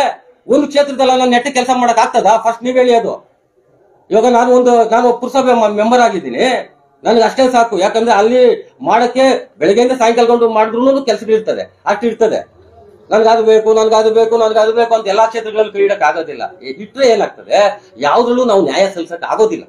ಅದನ್ನ ನಾವು ತಿಳ್ಕೊಬೇಕು. ನನ್ನ ಹತ್ರ ದುಡ್ಡಿದೆ, ನನ್ಗೆ ಅಧಿಕಾರದ ನೇಮ್ ಬೋರ್ಡ್ ಬೇಕು ಅಂತ ಹೋಗ್ತಾ ಇದ್ದಾರೆ. ಅದು ಒಳ್ಳೇದಲ್ಲ. ಯಾವ್ದ್ರಲ್ಲೂ ಒಂದ್ರಲ್ಲಿ ಮಾಡ್ಲಿ, ಸಾಧನೆ ಮಾಡ್ಲಿ. ಈಗ ಎಲ್ಲ ಏನೇನೋ ಇದು ಕೊಡ್ತಾರೆ ಪ್ರಶಸ್ತಿಗಳು, ದುಡ್ಡು ಕೊಟ್ರೆ ಪ್ರಶಸ್ತಿಗಳು. ಹಂಗೆ ದುಡ್ಡು ಕೊಟ್ಟು ಪ್ರಶಸ್ತಿಗಳು ತಗೊಳ್ಳೋದೇನು ದೊಡ್ಡ ವಿಷಯ ಅಲ್ಲ. ಅರ್ಥ ಆಯ್ತಾ? ಇನ್ನೇನ್ ಮತ್ತೆ ಏನ್ ಕೆಲಸ ಏನ್ ಮಾಡಿದ್ದಾರೆ ಹೇಳಿ ನೀವು? ಏನು ಅವ್ರ ಕೊಡುಗೆ ಏನಿದೆ ನಮ್ಮ ಮಾಲಿಕಲ್ ತಾಲೂಕಲ್ಲಿ? ಏನ್ ಕೊಡುಗೆ ಇದೆ ಹೇಳಿ? ಎಲ್ಲ ಮತ್ತಿನೇನು ದುಡ್ಡು ಕೊಟ್ಟರೆ ಅವ್ರು ಪ್ರಶಸ್ತಿ ಕೊಟ್ಟಿರೋದು. ಈ ತರ ಎಲ್ಲ ಇಲ್ಲೀಗಲ್ ನಡೀತಾ ಇರೋದ್ರಿಂದ ಈಗ ಈ ಚುನಾವಣೆ ಇದು ಒಂದು ಫೈನಲ್ ಹೇಳ್ತಾ ಇದ್ದೀನಿ. ಈ ಚುನಾವಣೆಗೆ ಈಗ ನಮ್ಗ ಕೋರ್ಟ್ ಇಂದ ಆರ್ಡರ್ ಆಯ್ತು 883 ಓಟು. ಅದರಲ್ಲಿ ನಮ್ಮವರದ್ದು ಸುಮಾರು ಓಟ್ ಕಿತ್ತಾಕಿದ್ದಾರೆ. ಆದ್ರೂ ನಾವು ಕೋರ್ಟ್ ಆದೇಶನ ಧಿಕ್ಕರಿಸಲ್ಲ. ನಾವು ಚುನಾವಣೆಗೆ ಫೈಟ್ ಮಾಡಕ್ ರೆಡಿ ಆದ್ವಿ. ಈಗ ಚುನಾವಣೆಯಲ್ಲಿ ನಾವು ಫೈಟ್ ಮಾಡ್ತೀವಿ, ನಾವು ಎಲ್ಲಿ ಇದಾಗ್ಬಿಡ್ತೀವೋ ಅಂತ ತಿರುಗಿ 110 ಓಟ್ ಸೇರಿಸಿದಾರೆ. ಈಗ 110 ಓಟ್ ಸೇರ್ಸಂತದ್ದೇನಿತ್ತು? ಈಗ ಇದು ಅಲ್ಲಿ ಹೆಂಗಾಗಿದೆ ಅಂದ್ರೆ, ಅಲ್ಲಿ ಒಳಮರ್ಮ ಏನಿದೆ ಅಲ್ಲಿ ಒಳಗಡೆ ಪೂರ್ತಿ ಕುತಂತ್ರ. ಆ ಕುತಂತ್ರಗಳಲ್ಲಿ ಯಾವ ತರ ಏನ್ ಮಾಡ್ತಾರೆ ಅಂತ ನಮ್ಗೆ ಗೊತ್ತಾಗಲ್ಲ. ಈಗ ಸೂಪರ್ ಸೆಟ್ ಆಯ್ತು, ಸೂಪರ್ ಸೆಟ್ ಆಗಿ ಸ್ಟೇ ತಗೊಂಡ್ಬರ್ತಾರೆ. 3 ದಿನಕ್ಕೆ ಎಲೆಕ್ಷನ್ ಅನೌನ್ಸ್ ಮಾಡ್ತಾರೆ. ಯಾವ್ದು ಈ ಒಂದು ಸಹಕಾರಿ ಇಲಾಖೆನಲ್ಲಿ ಹೆಂಗಂದ್ರೆ 15 ದಿನ ಮುಂಚೆ ಸದಸ್ಯರಿಗೆ ನೋಟಿಸ್ ಕಳಿಸ್ಬೇಕು. ಈ ಯಾರು ನಮ್ಮ ಇವ್ರ ಚುನಾವಣಾ ಅಧಿಕಾರಿಗಳನ್ನ ಬುಕ್ ಮಾಡ್ಕೊಂತಾರೆ. ದುಡ್ಡು ಇದೆ, ಸರ್ಕಾರ ಇದೆ, ಸರ್ಕಾರ ಹೋರಾಟ ಮಾಡಿ ನಾವು ಇವ್ರಿಗೆ ಇದು ಮಾಡ್ತಾ ಇದ್ವಿ. ಇವಾಗ ಸೆಕ್ರೆಟರಿನ ಅಮಾನತ್ ಮಾಡಿಸಿದೀವಿ. ಇವ್ರ ತಪ್ಪುಗಳು ಸುಮ್ನೆ ಯಾರು ಅಮಾನತ್ ಮಾಡಕ್ ಆಗೋದಿಲ್ಲ. ತಪ್ಪುಗಳಿದ್ರೆ ಮಾತ್ರ ತಪ್ಪಿತಸ್ಥರಿಗೆ ಇದ್ ಮಾಡೋದು. ಸೂಪರ್ ಸೆಟ್ ಯಾಕಾಯ್ತು? ತಪ್ಪಿತಸ್ಥರು ಅಂದ್ಬಿಟ್ಟು ಸೂಪರ್ ಸೆಟ್ ಆಗಿರೋದು. 64 ಎನ್ಕ್ವೈರಿ ಆಗಿರೋದು ಬಿಜೆಪಿ ಸರ್ಕಾರದಲ್ಲೇ. ಅವರೇ ಇವ್ರಿಗೆಲ್ಲ ಪನಿಷ್ಮೆಂಟ್ ಕೊಟ್ಟಿರೋದು. ನಾವಲ್ಲ, ನಮ್ ಸರ್ಕಾರ ಅಲ್ಲ, ಅವ್ರದೇ ಸರ್ಕಾರ ಕೊಟ್ಟಿರೋದು. ತಪ್ಪೇ ಎಲ್ಲಾನು. ಅರ್ಥ ಆಯ್ತಾ? ಹಾಗೆ ಇವರು ಹೇಳ್ಕೊಂತಾರೆ ಅಷ್ಟೇ, ಬರೀ ಬೂಟಾಟಿಕೆ ಮಾತುಗಳು. ನ್ಯಾಯಯುತವಾಗಿ ಇವ್ರಿಗೆ ಚುನಾವಣೆ ನಡೆಸಕ್ಕೂ ಯೋಗ್ಯತೆ ಇಲ್ಲ. ಚುನಾವಣೆ ನಡೆಸ್ಲಿ, ನಾನು ಹೇಳ್ದಲ್ಲ, ಈಗ ಯಾವ್ದೋ ಒಂದು ಚುನಾವಣೆಯಲ್ಲಿ ಜನರ ಮುಂದೆ ಹೋಗಿ ಕೇಳಲಿ, ಸೋಲ್ತಾರೆ. ಮೊನ್ನೆ ನಾವು MLA ಎಲೆಕ್ಷನ್ ಅಲ್ಲಿ ಎಷ್ಟು ಹೋಟೆಲ್ ಗೆದ್ದಿದ್ದೀವಿ? ಇಲ್ಲಿ ಅತಿ ಬೆಲೆನಲ್ಲಿ 2385 ಲೀಡ್ ಕೊಟ್ಟಿದ್ದೀವಿ. ನಮ್ಮ ಅತಿ ಬೆಲೆ ಮಟ್ಟಿಗೆ ಕೇಳ್ತಾ ಇದ್ದೀವಿ. ಆದ್ರೆ ಈ ಚುನಾವಣೆಯಲ್ಲಿ ಈಗ ಅವರು ಅವ್ರದೇ ಆದದ್ದು ಓಟ್ಗಳನ್ನ ಹಾಕೊಂಡು ನಾವು ಗೆದ್ಬಿಟ್ಟಿದ್ದೀವಿ ಅಂತ ತೋರ್ಸ್ಕೊಳಕ್ ಹೋಗ್ತಾರೆ. ಏನ್ ಪ್ರಯೋಜನ ಇಲ್ಲ. ನಾನ್ ಹೇಳ್ತಾ ಇರೋದು ಇದು ಗೆಲುವು ಸೋಲು ಅಲ್ಲ. ಅಲ್ಲಿ ಬ್ಯಾಂಕ್ ಅಲ್ಲಿ ಅಲೌನ್ಸ್ ಮಾಡ್ಕೊಂಡ್ರಿ, ಅಲ್ಲಿ ಮಾತುಗಳು ಕೂಡ ಮಾಡಿದ್ರ, ಯಾಕೆ ಇಲ್ಲಿ ಅಂತ ಬ್ಯಾಂಕ್ ಅಲ್ಲಿ ಅಲೌನ್ಸ್ ಮಾಡ್ಕೊಂಡು ನಿಮ್ಗೆ ಬಿಟ್ಕೊಟ್ಟಿದ್ರಲ್ಲ. ಇಲ್ಲಿ ಹಗರಣಗಳು ಎಲ್ಲಾ ಫೈನಲ್ ಸ್ಟೇಜ್ ಬಂದಿತ್ತು. ಎಲ್ಲ ಇನ್ನೇನು ರಿಸಲ್ಟ್ ಬರ್ಬೇಕಾಗಿತ್ತು, ಸೂಪರ್ ಸೆಟ್ ಆಗೋ ಒಂದು ಮಟ್ಟದಲ್ಲಿತ್ತು. ಅದೆಲ್ಲ ಅವ್ರಿಗೆ ಗೊತ್ತಿತ್ತು. ಅದಕ್ಕೆ ಅಲ್ಲ ಅವ್ರು ಮಾಡ್ಕೊಂಡಿತ್ತು ಬ್ಯಾಂಕಲ್ಲಿ ಇದನ್ನೆಲ್ಲ ಕೈ ಬಿಡಬೇಕು ಅಂತ. ಆದ್ರೆ ನ್ಯಾಯಯುತವಾಗಿ ನಾವು ಫಸ್ಟೇ ಹೇಳಿದ್ವಿ, ನಾವು ಇದನ್ನ ಜೈಭಾರತಿ ಇದ್ರಲ್ಲಿ ಏನೇನು ಅನ್ಯಾಯಗಳಾಗಿದೆ ಅದು ನಾವು ಬಯಲು ಎಳೆದೇ ಹೇಳ್ತೀವಿ ಅಂತ. ಸರ್ಕಾರಿ ಕ್ಷೇತ್ರಗಳಲ್ಲಿ ಇಲ್ಲ, ಸರ್ಕಾರಿ ಕ್ಷೇತ್ರಗಳಲ್ಲಿ ಚುನಾವಣೆ ನಡೆಸೋದು ಸೂಕ್ತ ಅಲ್ಲ. ಅದು ಒಂದು ಬ್ಯಾಂಕ್ ಎಲೆಕ್ಷನ್ ಯಾಕೆ ಫೈಟ್ ಮಾಡಿಲ್ಲ ನೀವು? ಯಾಕೆ ಬ್ಯಾಂಕ್ ಎಲೆಕ್ಷನ್ ನಾವು ಇಬ್ರು ಚುನಾವಣೆ ನಡೆಸೋದು ಬೇಡ ಅಂತ ತೀರ್ಮಾನ ಮಾಡಿದ್ದು. ಸ್ಕೂಲ್ದೇ ನಾವು ಆತರ ಹೇಳಿಲ್ಲ. ಸ್ಕೂಲ್ ಎಲೆಕ್ಷನ್ ಮಾಡಬೇಡ, ಮ್ಯೂಚುವಲ್ ಮಾಡ ಅಂತ ಹೇಳಿದ್ವಿ. ಇವಾಗ ಅವ್ರು ಒಪ್ತಾ ಇಲ್ಲ, ನಾವೇನು ಅದ್ ಕೇಳಿಲ್ಲ. ಆಮೇಲೆ ನಾವು ಸ್ಕೂಲ್ ನಲ್ಲಿ ಭ್ರಷ್ಟಾಚಾರ ನಡೆದಿದೆ, ಅದ್ರ ಮೇಲೆ ಫೈಟ್ ಮಾಡ್ತಾ ಇದ್ದೇವೆ ಹೊರತು ನಾವು ಚುನಾವಣೆ ನಿಲ್ಲಿಸಬೇಕಂತ ಯಾವತ್ತು ಓಡಾಡಿಲ್ಲ. ಭ್ರಷ್ಟಾಚಾರದ ಬಗ್ಗೆ ಓಡಾಡ್ತಾ ಇದ್ದೀವಿ ಅಷ್ಟೇ. ಎನ್ಕ್ವೈರಿ ಆಗಿರೋದು ಯಾವಾಗ? 64 ಎನ್ಕ್ವೈರಿ ಆಗಿದ್ದು ಯಾವಾಗ? ನಮ್ಮ ಸರ್ಕಾರ ಇತ್ತಾ? ಬಿಜೆಪಿ ಸರ್ಕಾರ ಇದ್ದಾಗ ಆಗಿದ್ದಲ್ವಾ? ಪ್ರೂವ್ ಆಗಿದೆ. ಅವ್ರು ತಪ್ಪಿದಸ್ಥರು ಎಲ್ಲ ಟೀಮ್ ಎಲ್ಲ ತಪ್ಪಿದಸ್ಥರು ಪ್ರೂವ್ ಆಗಿದೆ. ಸಸ್ಪೆಂಡ್ ಆಗಿದ್ದಾರೆ ಕಾರ್ಯದರ್ಶಿ. ಈಗ ಅವರೆಲ್ಲ ಸ್ಟೇ ಮೇಲೆ ಇದ್ದಾರೆ ಅಷ್ಟೇ. ತಿರುಗಿ ನಾವು ಸ್ಟೇ ವೇಕೇಟ್ ಮಾಡಿದ್ರೆ ತಿರುಗಿ ಅವ್ರು ಹೋಗ್ತಾರೆ. ಅವ್ರೇನ್ ಅನ್ಕೊಂಡ್ಬಿಟ್ಟಿದ್ದಾರೆ, ಈಗೆಲ್ಲ ಚುನಾವಣೆಯಲ್ಲಿ ಅಲ್ಲ ಒಂದು ಇದರಿಂದ ಮಾತ್ರ ಆಟ ಆಡ್ತಾ ಇದ್ದಾರೆ. ಅದ್ ಯಾವ್ದು ನಡೆಯಲ್ಲ. ಕಾನೂನು ಮುಂದೆ ಯಾವ್ದು ನಡೆಯಲ್ಲ.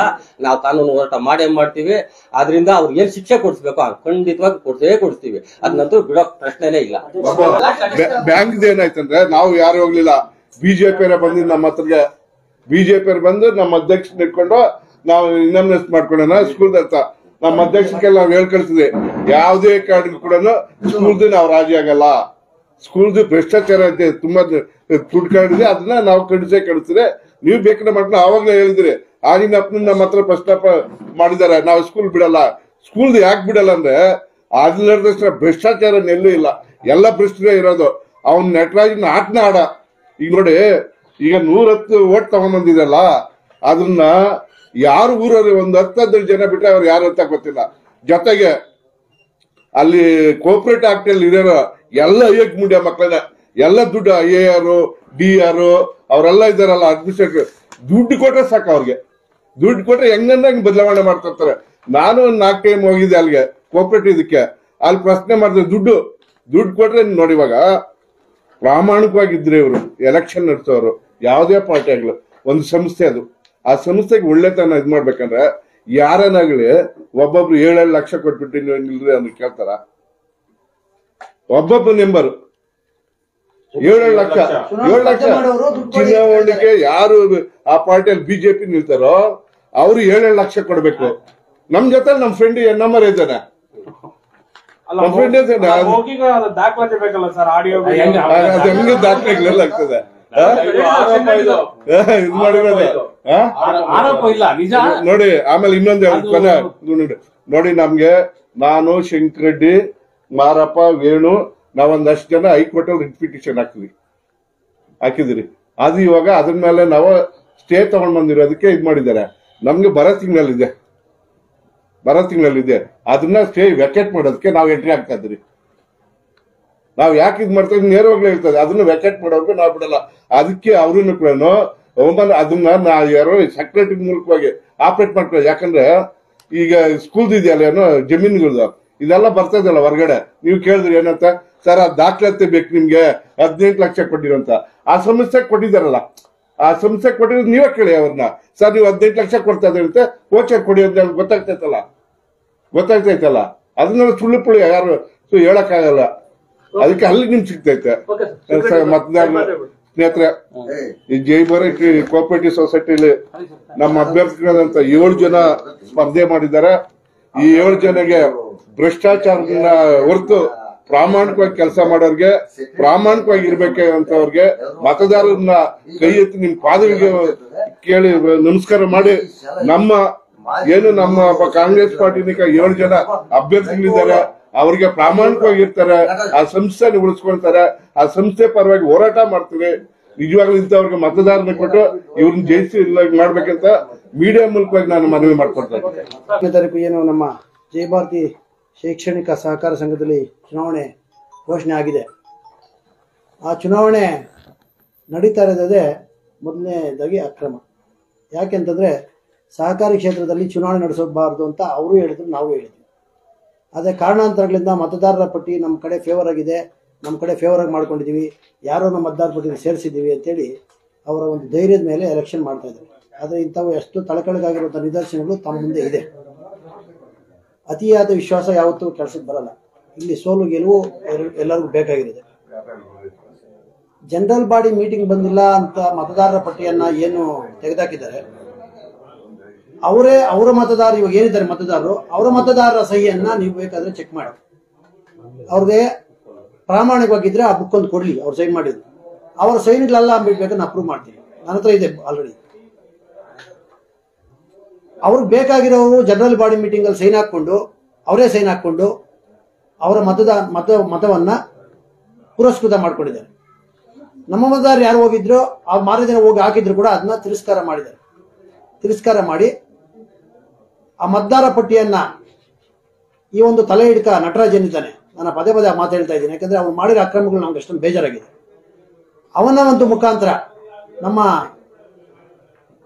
ಏನು ತಂಡ ಇದೆ, ಆಡಳಿತ ಮಂಡಳಿ ತಂಡ, ಅವನ ಮುಖಾಂತರ ಭ್ರಷ್ಟಾಚಾರ ಮಾಡಿಸ್ಕೊಂಡು, ಅಕ್ರಮ ಮಾಡಿಸ್ಕೊಂಡು, ಮತದಾರ ಪಟ್ಟಿ ಇರ್ಬೋದು, ಇಲ್ಲ ಭ್ರಷ್ಟಾಚಾರ ಇರ್ಬೋದು, ಅವೆರಡರನ್ನ ಅವನ ಕುಮ್ಮಕ್ಕಿನಿಂದ ಇವತ್ತು ಜಯಭಾರತಿ ಶಾಲೆಯಲ್ಲಿ ಚುನಾವಣೆ ನಡೆಸೋಕ್ಕೆ ಹೊರಟಿದ್ದಾರೆ. ನಾವು ಚುನಾವಣೆಯನ್ನು ಸ್ವಾಗತ ಮಾಡ್ತೀವಿ. ಯಾಕೆ ಅಂತಂದರೆ 64 ಎನ್ಕ್ವೈರಿ ಇತ್ತು, ಸೂಪರ್ ಸೀಡ್ ಆಗಿತ್ತು. ಅದು ತನಿಖೆ ನಡೆದಿದ್ದು ಅವ್ರದೇ ಸರ್ಕಾರ ಇದ್ದಾಗ ಅವ್ರು ತಪ್ಪಿಸೋದ್ರ ಸಾಬೀತಾಗಿತ್ತು. ಅದನ್ನು ತಾತ್ಕಾಲಿಕ ತಡೆಯಜ್ಞೆ ತಂದು ಒಂದು ಸಲ ಕ್ಯಾಲೆಂಡರ್ ಆಫ್ ಈವೆಂಟ್ಸ್ ಆದಮೇಲೆ ಚುನಾವಣೆ ಮುಂದೂಡಕ್ಕೆ ಬರಲ್ಲ. ಅದು ಕೋರ್ಟ್ಗೂ ಗೊತ್ತು, ತಮ್ಮೆಲ್ಲರೂ ಮಾಧ್ಯಮದವ್ರಿಗೂ ಗೊತ್ತು, ಒಂದು ಸಂಸ್ಥೆಗೂ ಗೊತ್ತು. ಅದು ಕೋರ್ಟ್ ಏನು ಹೇಳಿದೆ, ಆಯ್ತು ಚುನಾವಣೆ ನಡೆಯೋದು ನಡೀಲಿ, ಕ್ಯಾಲೆಂಡರ್ ಆಫ್ ಈವೆಂಟ್ಸ್ ಆಗಿಬಿಟ್ಟಿದೆ, ನಡೀಲಿ, ಮುಂದಿನ ತನಿಖೆ ಮಾಡಿ ತಪ್ಪಿಸಿದ್ರೆ ಅದನ್ನ ಸೂಪರ್ ಸೀಡ್ ಮಾಡೋಣ ಅಂತ ನಮಗೆ ಭರವಸೆ ಕೊಟ್ಟಿದೆ. ಅದರ ಪ್ರಕಾರ ನಾವು ಹೋರಾಟ ಮಾಡ್ತೀವಿ. ನಾವೇನಿಲ್ಲಿ ವೈಯಕ್ತಿಕವಾಗಿ ಯಾರ ಮೇಲೂ ನಮ್ಗೆ ದ್ವೇಷ ಇಲ್ಲ. ಯಾವೊಂದು ನಾಯಕರ ಮೇಲೆ ಆಗಲಿ, ಯಾವ ಮಂಡಳಿ ಸದಸ್ಯರ ಮೇಲೆ ನಮ್ಗೇನು ವೈಯಕ್ತಿಕ ದ್ವೇಷ ಇಲ್ಲ. ಏನಂತಂದ್ರೆ ಅಕ್ರಮ ನಡೆದಿರೋದಕ್ಕೆ ಅದು ಪ್ರೂಫ್ ಇದೆ. ಒಂದು ಚುನಾವಣೆ ಶಾಲಾ ಆವರಣದಲ್ಲಿ ಕಮರ್ಷಿಯಲ್ ಕಟ್ಟಡ, ಬಾಡಿಗೆ ಕಟ್ಟಡ ಕಟ್ಟಬಾರ್ದು ಅಂತ ಇದ್ರೂ ಕೂಡ ತಾವು ಕಟ್ಟಿದ್ದೀರಾ. ಏನೋ ಆಡಳಿತ ಶಾಲೆ ಒಳ್ಳೆ ಕಟ್ಟಿದ್ದೀರಾ. ಅದನ್ನ ಏನು ನಿಯಮಿತ ಕಾಲದಲ್ಲಿ ಹರಾಜಿಗೆ ಬಿಡದೆ ನೀವು ಯಾರೋ ಒಬ್ಬೊಬ್ರು 10 ಅಂಗಡಿ 20 ಅಂಗಡಿ ಎತ್ಕೊಂಡು ಅದರಲ್ಲಿ 2,000-3,000 ಎತ್ಕೊಂಡು ಬೇರೆಯವ್ರಿಗೆ 20,000 ಕೊಟ್ಕೊಂಡು ಆ ದುಡ್ಡಲ್ಲಿ ನೀವು ಜೀವನ ನಡೆಸ್ತಾ ಇದ್ದಾರೆ ಎಷ್ಟೋ ಜನ. ಅದು ಯಾವ ಪಾರ್ಟಿಯನ್ನಾಗಲಿ ಯಾವನಾಗಿರ್ಲಿ ತನಿಖೆ ಮಾಡಿ ಕಿತ್ತಾಕಿ ಹರಾಜಿಗೆ ಬಿಡಿ. ಹೊಸದಾಗಿ ಅಂಗಡಿ ಯಾರು ನಡೆಸ್ತಾರೆ ಅವ್ರಿಗೆ ಹರಾಜಿಗೆ ಬಿಡಿ. ಯಾರೋ ಬಡವರು, ಯಾರೋ ಇವರು ಯಾರು ಬೇಕಾದ್ರೆ ಅವ್ರು ಕರೆದು ಅಂಗಡಿ ನಡೆಸ್ಕೊಳ್ಳಿ. ನೀವು ಅದನ್ನ ಅಡ್ಡ ಮಾಡ್ಕೊಂಡು ಜೀವನ ನಡೆಸ್ತಾ ಇದ್ದೀರಿ ಅಂದ್ರೆ ಇದಕ್ಕಿಂತ ನಾಚಿಕೆ ಗೇಡು ನಿಮಗೆ ಇನ್ಯಾವುದು ಇಲ್ಲ ಅಂತ ಹೇಳಕ್ ನಾನು ಇಷ್ಟಪಡ್ತೀನಿ. ಯಾಕೆ ನಿಮ್ಗೆ ಕಷ್ಟಪಡೋ ಜೀವನ ನಡೆಸೋ ಯೋಗ್ಯತೆ ಇಲ್ಲ ಅನ್ಕೊಳ್ತೀನಿ ನಾನು. ಅವು ಯಾವನ ಆಗಿರ್ಲಿ, ನಾನು ಇದ್ದವರು ಅಂತ ಹೆಸರಿಗೆ ಕೇಳಲ್ಲ. ಹರಾಜಿನ ಶಾಲೆಯ ಒಳ್ಳೆ ಅಭಿವೃದ್ಧಿ ನೀವು ಕೋರೋದಾದ್ರೆ, ಶಾಲೆಗೆ ಏನಾದ್ರು ನೀವು ಒಳ್ಳೇದಾಗ್ಲಿ ಅನ್ನೋದಿದ್ರೆ ಕೂಡಲೇ ಏನು ಅಂಗಡಿಗಳಿದೆ ಅದನ್ನೆಲ್ಲ ತೆರವುಗೊಳಿಸಿ, ಯಾರು ಹರಾಜು ಪ್ರಕ್ರಿಯೆಯಿಂದ ಹಿಂದಕ್ಕೆ ಹೋಗಿ ಹೊಸದಾಗಿ ಹರಾಜು ಪ್ರಕ್ರಿಯೆ ಮಾಡಿ. ಎಷ್ಟು ವರ್ಷ ಆಗಿದೆ? 2006, 2012, 2011 ಹರಾಜಾಗಿರೋದು. ಮಾಧ್ಯಮ ಮಿತ್ರ ಇದು ನೆನ್ಪಿಟ್ಕೊಳ್ಳಿ. 12 ವರ್ಷನೋ 13 ವರ್ಷನೋ ಆಗಿದೆ, 14 ವರ್ಷ ಆಗಿದೆ. 14 ವರ್ಷ ಆದ್ರೂ ಮರು ಹರಾಜಾಗಿಲ್ಲ. ಅದೇ ರೇಟೆ. ಇಲ್ಲಿ ಶಾಲೆ ಉದ್ಧಾರ ಮಾಡೋದಲ್ಲಿ ನೀವು ಉದ್ಧಾರ ಆಗಕ್ಕೆ ಮಾಡ್ತಾ ಇದ್ದೀರಾ, ಇಲ್ಲ ಶಾಲೆ ಉದ್ಧಾರ ಆಗಕ್ಕೆ ಮಾಡ್ತಾ ಇದ್ದೀರಾ? ಭ್ರಷ್ಟಾಚಾರ ಇಲ್ಲ ಅಂತ ಹೇಳ್ತೀರಾ. ಯಾಕೆ ಇದು ಭ್ರಷ್ಟಾಚಾರ ಅಲ್ವಾ? ಆಯ್ತು, ನೀವು ಜಮೀನನ್ನ ಕೊಟ್ಟಿದ್ದೆ 40,000 ರೂಪಾಯಿಗೆ. ಅದು ಜಮೀನಿಗೆ ವೈಟಲ್ಲಿ ಬರೋದೆಷ್ಟು, ಬ್ಲಾಕಲ್ಲಿ ಬರೋದೆಷ್ಟು? ಅದು ಪ್ರಾಮಾಣಿಕವಾಗಿ ಎಲ್ಲಾದ್ರೂ ಬಂದು ಕುತ್ಕೊಳ್ಳಿ ನೋಡೋಣ. ಬ್ಲಾಕಲ್ಲಿ ಬರೋ ಅಮೌಂಟ್ ನೀವು ತೋರಿಸ್ತಾ ಇದ್ದೀರಾ, ವೈಟಲ್ಲಿ 40,000 ತೋರಿಸ್ತಾ ಇದ್ದೀರಾ. ಬ್ಲಾಕಲ್ಲಿ ಬರೋ ಅಮೌಂಟ್ ಎಲ್ಲಿ ಹೋಗ್ತಾ ಇದೆ? ಈ ಚುನಾವಣಾ ಅಕ್ರಮಗಳಿಗೆ, ಈ ಕೋರ್ಟ್ಗಳಿಗೆ, ಇಂಥವುಗಳಿಗೆ ಹೋಗ್ತಾ ಇದೆ. ನೀವೇನು ನಿಮ್ ಕಷ್ಟಪಟ್ಟು ನೀವೇನು ನಿಮ್ಮ ಒಂದು ಶ್ರಮದಾನದಿಂದ ನೀವೇನು ಕೋರ್ಟ್ ಖರ್ಚು ಮಾಡ್ತಿಲ್ಲ, ನಿಮ್ಮ ಶ್ರಮದಾನದಿಂದ ನೀವು ಎಲೆಕ್ಷನ್ ನಡೆಸ್ತಾ ಇಲ್ಲ, ಯಾವುದೇ ಒಂದು ರೂಪಾಯಿ ನೀವು ಕಷ್ಟಪಟ್ಟು ಮಾಡ್ತಾ ಇಲ್ಲ. ಈ ಒಂದು ಸ್ಕೂಲಲ್ಲಿ ಸೊಸೈಟಿಯಲ್ಲಿ ಆಗಿರ್ಬೋದು, ಏನು ಈ ಅಕ್ರಮ ದುಡ್ಡು ಬರ್ತಾ ಇದೆ ನೋಡಿ, ಇದರಲ್ಲಿ ನೀವು ಚುನಾವಣೆ ನಡೆಸೋದು ಒಂದು, ಕಾನೂನಿನ ಹೋರಾಟನೂ ಅದರಲ್ಲೇ ಮಾಡ್ತಾರೆ ನೀವು. ಆದರೆ ನಾವು ಯಾವತ್ತೇ ಆಗಲಿ, ನಾನು ಪ್ರಾಮಾಣಿಕವಾಗಿ ಒಂದು ಬ್ಲಾಕ್ ಅಧ್ಯಕ್ಷರಾಗಿ ಹೇಳ್ತಾ ಇದ್ದೀನಿ, ತಪ್ಪು ಯಾವ ಮಾಡೋದು ತಪ್ಪೇ, ಅದು ಯಾವ ಪಾರ್ಟಿಯವನ್ನ ಮಾಡಿಲ್ಲ ತಪ್ಪೇ, ಕ್ರಮ ತಗೊಳ್ಳಿ. ಇವಾಗ ಆಯ್ತು, ನೀವು ನಿಮ್ಮದೇ ಆಡಳಿತ ಇತ್ತಲ್ಲ 10 ವರ್ಷದಿಂದ, ಯಾರ್ಯಾರು ನಿಮ್ಮ ಸ್ಕೂಲಲ್ಲಿ ಹರಾಜು ಅಂಗಡಿಗಳು ಮಾಡ್ಕೊಂಡಿದ್ದಾರೆ ತೆಗೆದಾಕಿ. ಯಾಕೆ ಭ್ರಷ್ಟಾಚಾರ ಪ್ರೋತ್ಸಾಹ ಕೊಡ್ತಾ ಇದ್ದೀರಾ? ನೀವು ಪ್ರಾಮಾಣಿಕರು ತಾನೆ, ನೀವು ಭ್ರಷ್ಟಾಚಾರ ತಿಂದಿಲ್ಲ ತಾನೆ? ಹೌದಪ್ಪ, ವೈಟಲ್ಲಿ ತಿಂದಿಲ್ಲ, ಬ್ಲಾಕಲ್ಲಿ ತಿಂತಾ ಇಲ್ವಾ? ಬ್ಲಾಕಲ್ಲಿ ತಿಂತ ನೀವು ಹಾಕಿದ್ರೆ ನಾನು ನಾಮಿನೇಷನ್ ಹಾಕ್ಸ್ತಾ ಇರ್ಲಿಲ್ಲ. ಅರ್ಥ ಮಾಡ್ಕೊಳ್ಳಿ. ನಮ್ಗೆ ಗೊತ್ತು ಮತದಾರ ಪಟ್ಟಿಯಲ್ಲಿ ಅಕ್ರಮ ಇದೆ, 20 ಭಾಗ ಕೂಡ ನನ್ನ ಮತದಾರ ಇಲ್ಲ, 80 ಭಾಗ ಅವ್ರ ಮತದಾರ ಕೂಡ ಗೊತ್ತು ನನಗೆ. ಆದ್ರೆ 80 ಮತದಾರ ಅವ್ರಿಗೆ ಆಗ್ತಾರೆ ಅಂತ ಅನ್ಕೊಂಡಿದ್ರೆ ತಪ್ಪದು. ಯಾವುದೋ ಒಂದು ಸೊಸೈಟಿ ಎಲೆಕ್ಷನ್ ಅಲ್ಲಿ ಯಾವುದೋ ಮಾಡಿ ದಬಾಯಿಸಿ ಏನೋ ದುಡ್ಡು ಮಾಡಿ ಮಾಡ್ತಾ ಇದ್ದೀವಿ ಅನ್ನೋ ತಕ್ಷಣನೇ ನಾವು ಸಹಕಾರ ಕ್ಷೇತ್ರದಲ್ಲಿ ಏನೋ ಸಾಧನೆ ಮಾಡ್ತೀವಿ, ಪ್ರಶಸ್ತಿಗಳು ತಗೊಳ್ತಾ ಇದೀವಿ, ಇನ್ನೊಂದು ಮಾಡ್ತಾ ಇದ್ದೀವಿ ಅನ್ನೋದೆಲ್ಲ ತಪ್ಪದು. ನಾನು ಹೇಳಿದ ರಾಜಕೀಯ ಯಾವತ್ತು ಪ್ರಾಮಾಣಿಕವಾಗಿ ಮಾಡಿ, ಪ್ರಾಮಾಣಿಕ ತಪ್ಪು ಅಂತ ಹೇಳಲ್ಲ. ಆಡಳಿತ ಮಂಡಳಿ ಸೂಪರ್ ಸೀಡ್ ಆಗಿದೆ. ಯಾಕಾಗಿದೆ? ತಪ್ಪಿತಸ್ಥರು 64 ಎನ್ಕ್ವೈರಿ ನೀವು ನಿಜವಾಗಿ ಆಗಿದ್ರೆ ಏನು ತಾತ್ಕಾಲಿಕ ತಡೆಯಾಜ್ಞೆ ತಡೆದಿರಾ, ಹೌದು ನಮ್ಮ ಮೇಲೆ ಒಂದು ಶಿಕ್ಷಣ ಸಂಸ್ಥೆಯಲ್ಲಿ ಆರೋಪ ಆಗಿದೆ, ಇದು ತೀರ್ಪು ಬಂದ್ಬಿಡ್ಲಿ, ನಾವು ನಮ್ಮ ಮೇಲೆ ಏನು ಅದು ಇದು ಆರೋಪ ಬಂದ್ರೆ ಅದನ್ನ ನಿರಪರಾಧಿಯಾಗಿ ಹೊರಬಂದು ನಾವು ಚುನಾವಣೆ ಸ್ಪರ್ಧೆ ಮಾಡ್ತೀವಿ ಅಂತ ಹೇಳಿದ್ರೆ ಅವನು ಒಪ್ಕೊಳ್ತಾ ಇದೀವಿ. ನೀವು ಇಮಿಡಿಯೇಟ್ ಆಗಿ ಕೋರ್ಟ್ ಗಟ್ಟಲೆ ಸುರಿದು, ಲಕ್ಷ ಗಟ್ಟಲೆ ಸುರಿದು, ಏನೋ ತಾತ್ಕಾಲಿಕ ತಡೆ ಇತ್ತು, ಕ್ಯಾಲೆಂಡರ್ ಆಫ್ ಇವೆಂಟ್ಸ್ ಆಗಿದೆ ಅಂತ ಅದ್ರ ಮೇಲೆ ಫೈಟ್ ಮಾಡಿ ಕೋರ್ಟಲ್ಲಿ ಎಲೆಕ್ಷನ್ ನಡೆಸೋದು ಎಷ್ಟು ಮಾತ್ರ ಸೂಕ್ತ ಇದು? ನೀವು ಎಷ್ಟು ಚೆನ್ನಾಗಿ ನಡೆಯ ಎಲೆಕ್ಷನ್ ನಡೆಸ್ತಾ ಇದ್ರೆ ಇದ್ರಲ್ಲಿ ಗೊತ್ತಾಗ್ತಾ ಇದೆ. ನೀವು ಪ್ರಾಮಾಣಿಕವಾಗಿದ್ರೆ ನೀವು ಒಳ್ಳೆಯ ಆಡಳಿತ ಕೊಡ್ತೀರಾ ಅಂತ ನಾನು ನಂಬಿಕೆ ಇಟ್ಟಿದ್ದೀನಿ. ಆದ್ರೆ ನೀವು ಏನಿವತ್ತು ಚುನಾವಣೆ ನಡೆಸ್ತಾ ಇದ್ದೀರಾ ಅದರಲ್ಲಿ ಮತದಾರರು 80% ಮತದಾರರು ಈ ಸ್ಕೂಲಲ್ಲಿ ಓದಿದವ್ರೆ ಅಲ್ಲ, ಆಮೇಲೆ ಅವ್ರದ್ದೇ ಸಹಿ ಅಲ್ಲ ಜನರಲ್ ಬಾಡಿ ಮೀಟಿಂಗ್ ಅಂತೆಲ್ಲ ಮಾಡಿದ್ರು ಆಗಿದೆ. ಅದಕ್ಕೆ ದಯವಿಟ್ಟು ನಾನು ಹೇಳೋದು 26ನೇ ತಾರೀಕು ನಡೆಯುವಂತ ಮತದಾರ ಪಟ್ಟಿಯಲ್ಲಿ ಮತದಾನದಲ್ಲಿ ಪ್ರಾಮಾಣಿಕವಾಗಿ ಸಂಸ್ಥೆಗಾಗಿ ದುಡಿಯುವಂತ ಅಭ್ಯರ್ಥಿಗಳಿಗೆ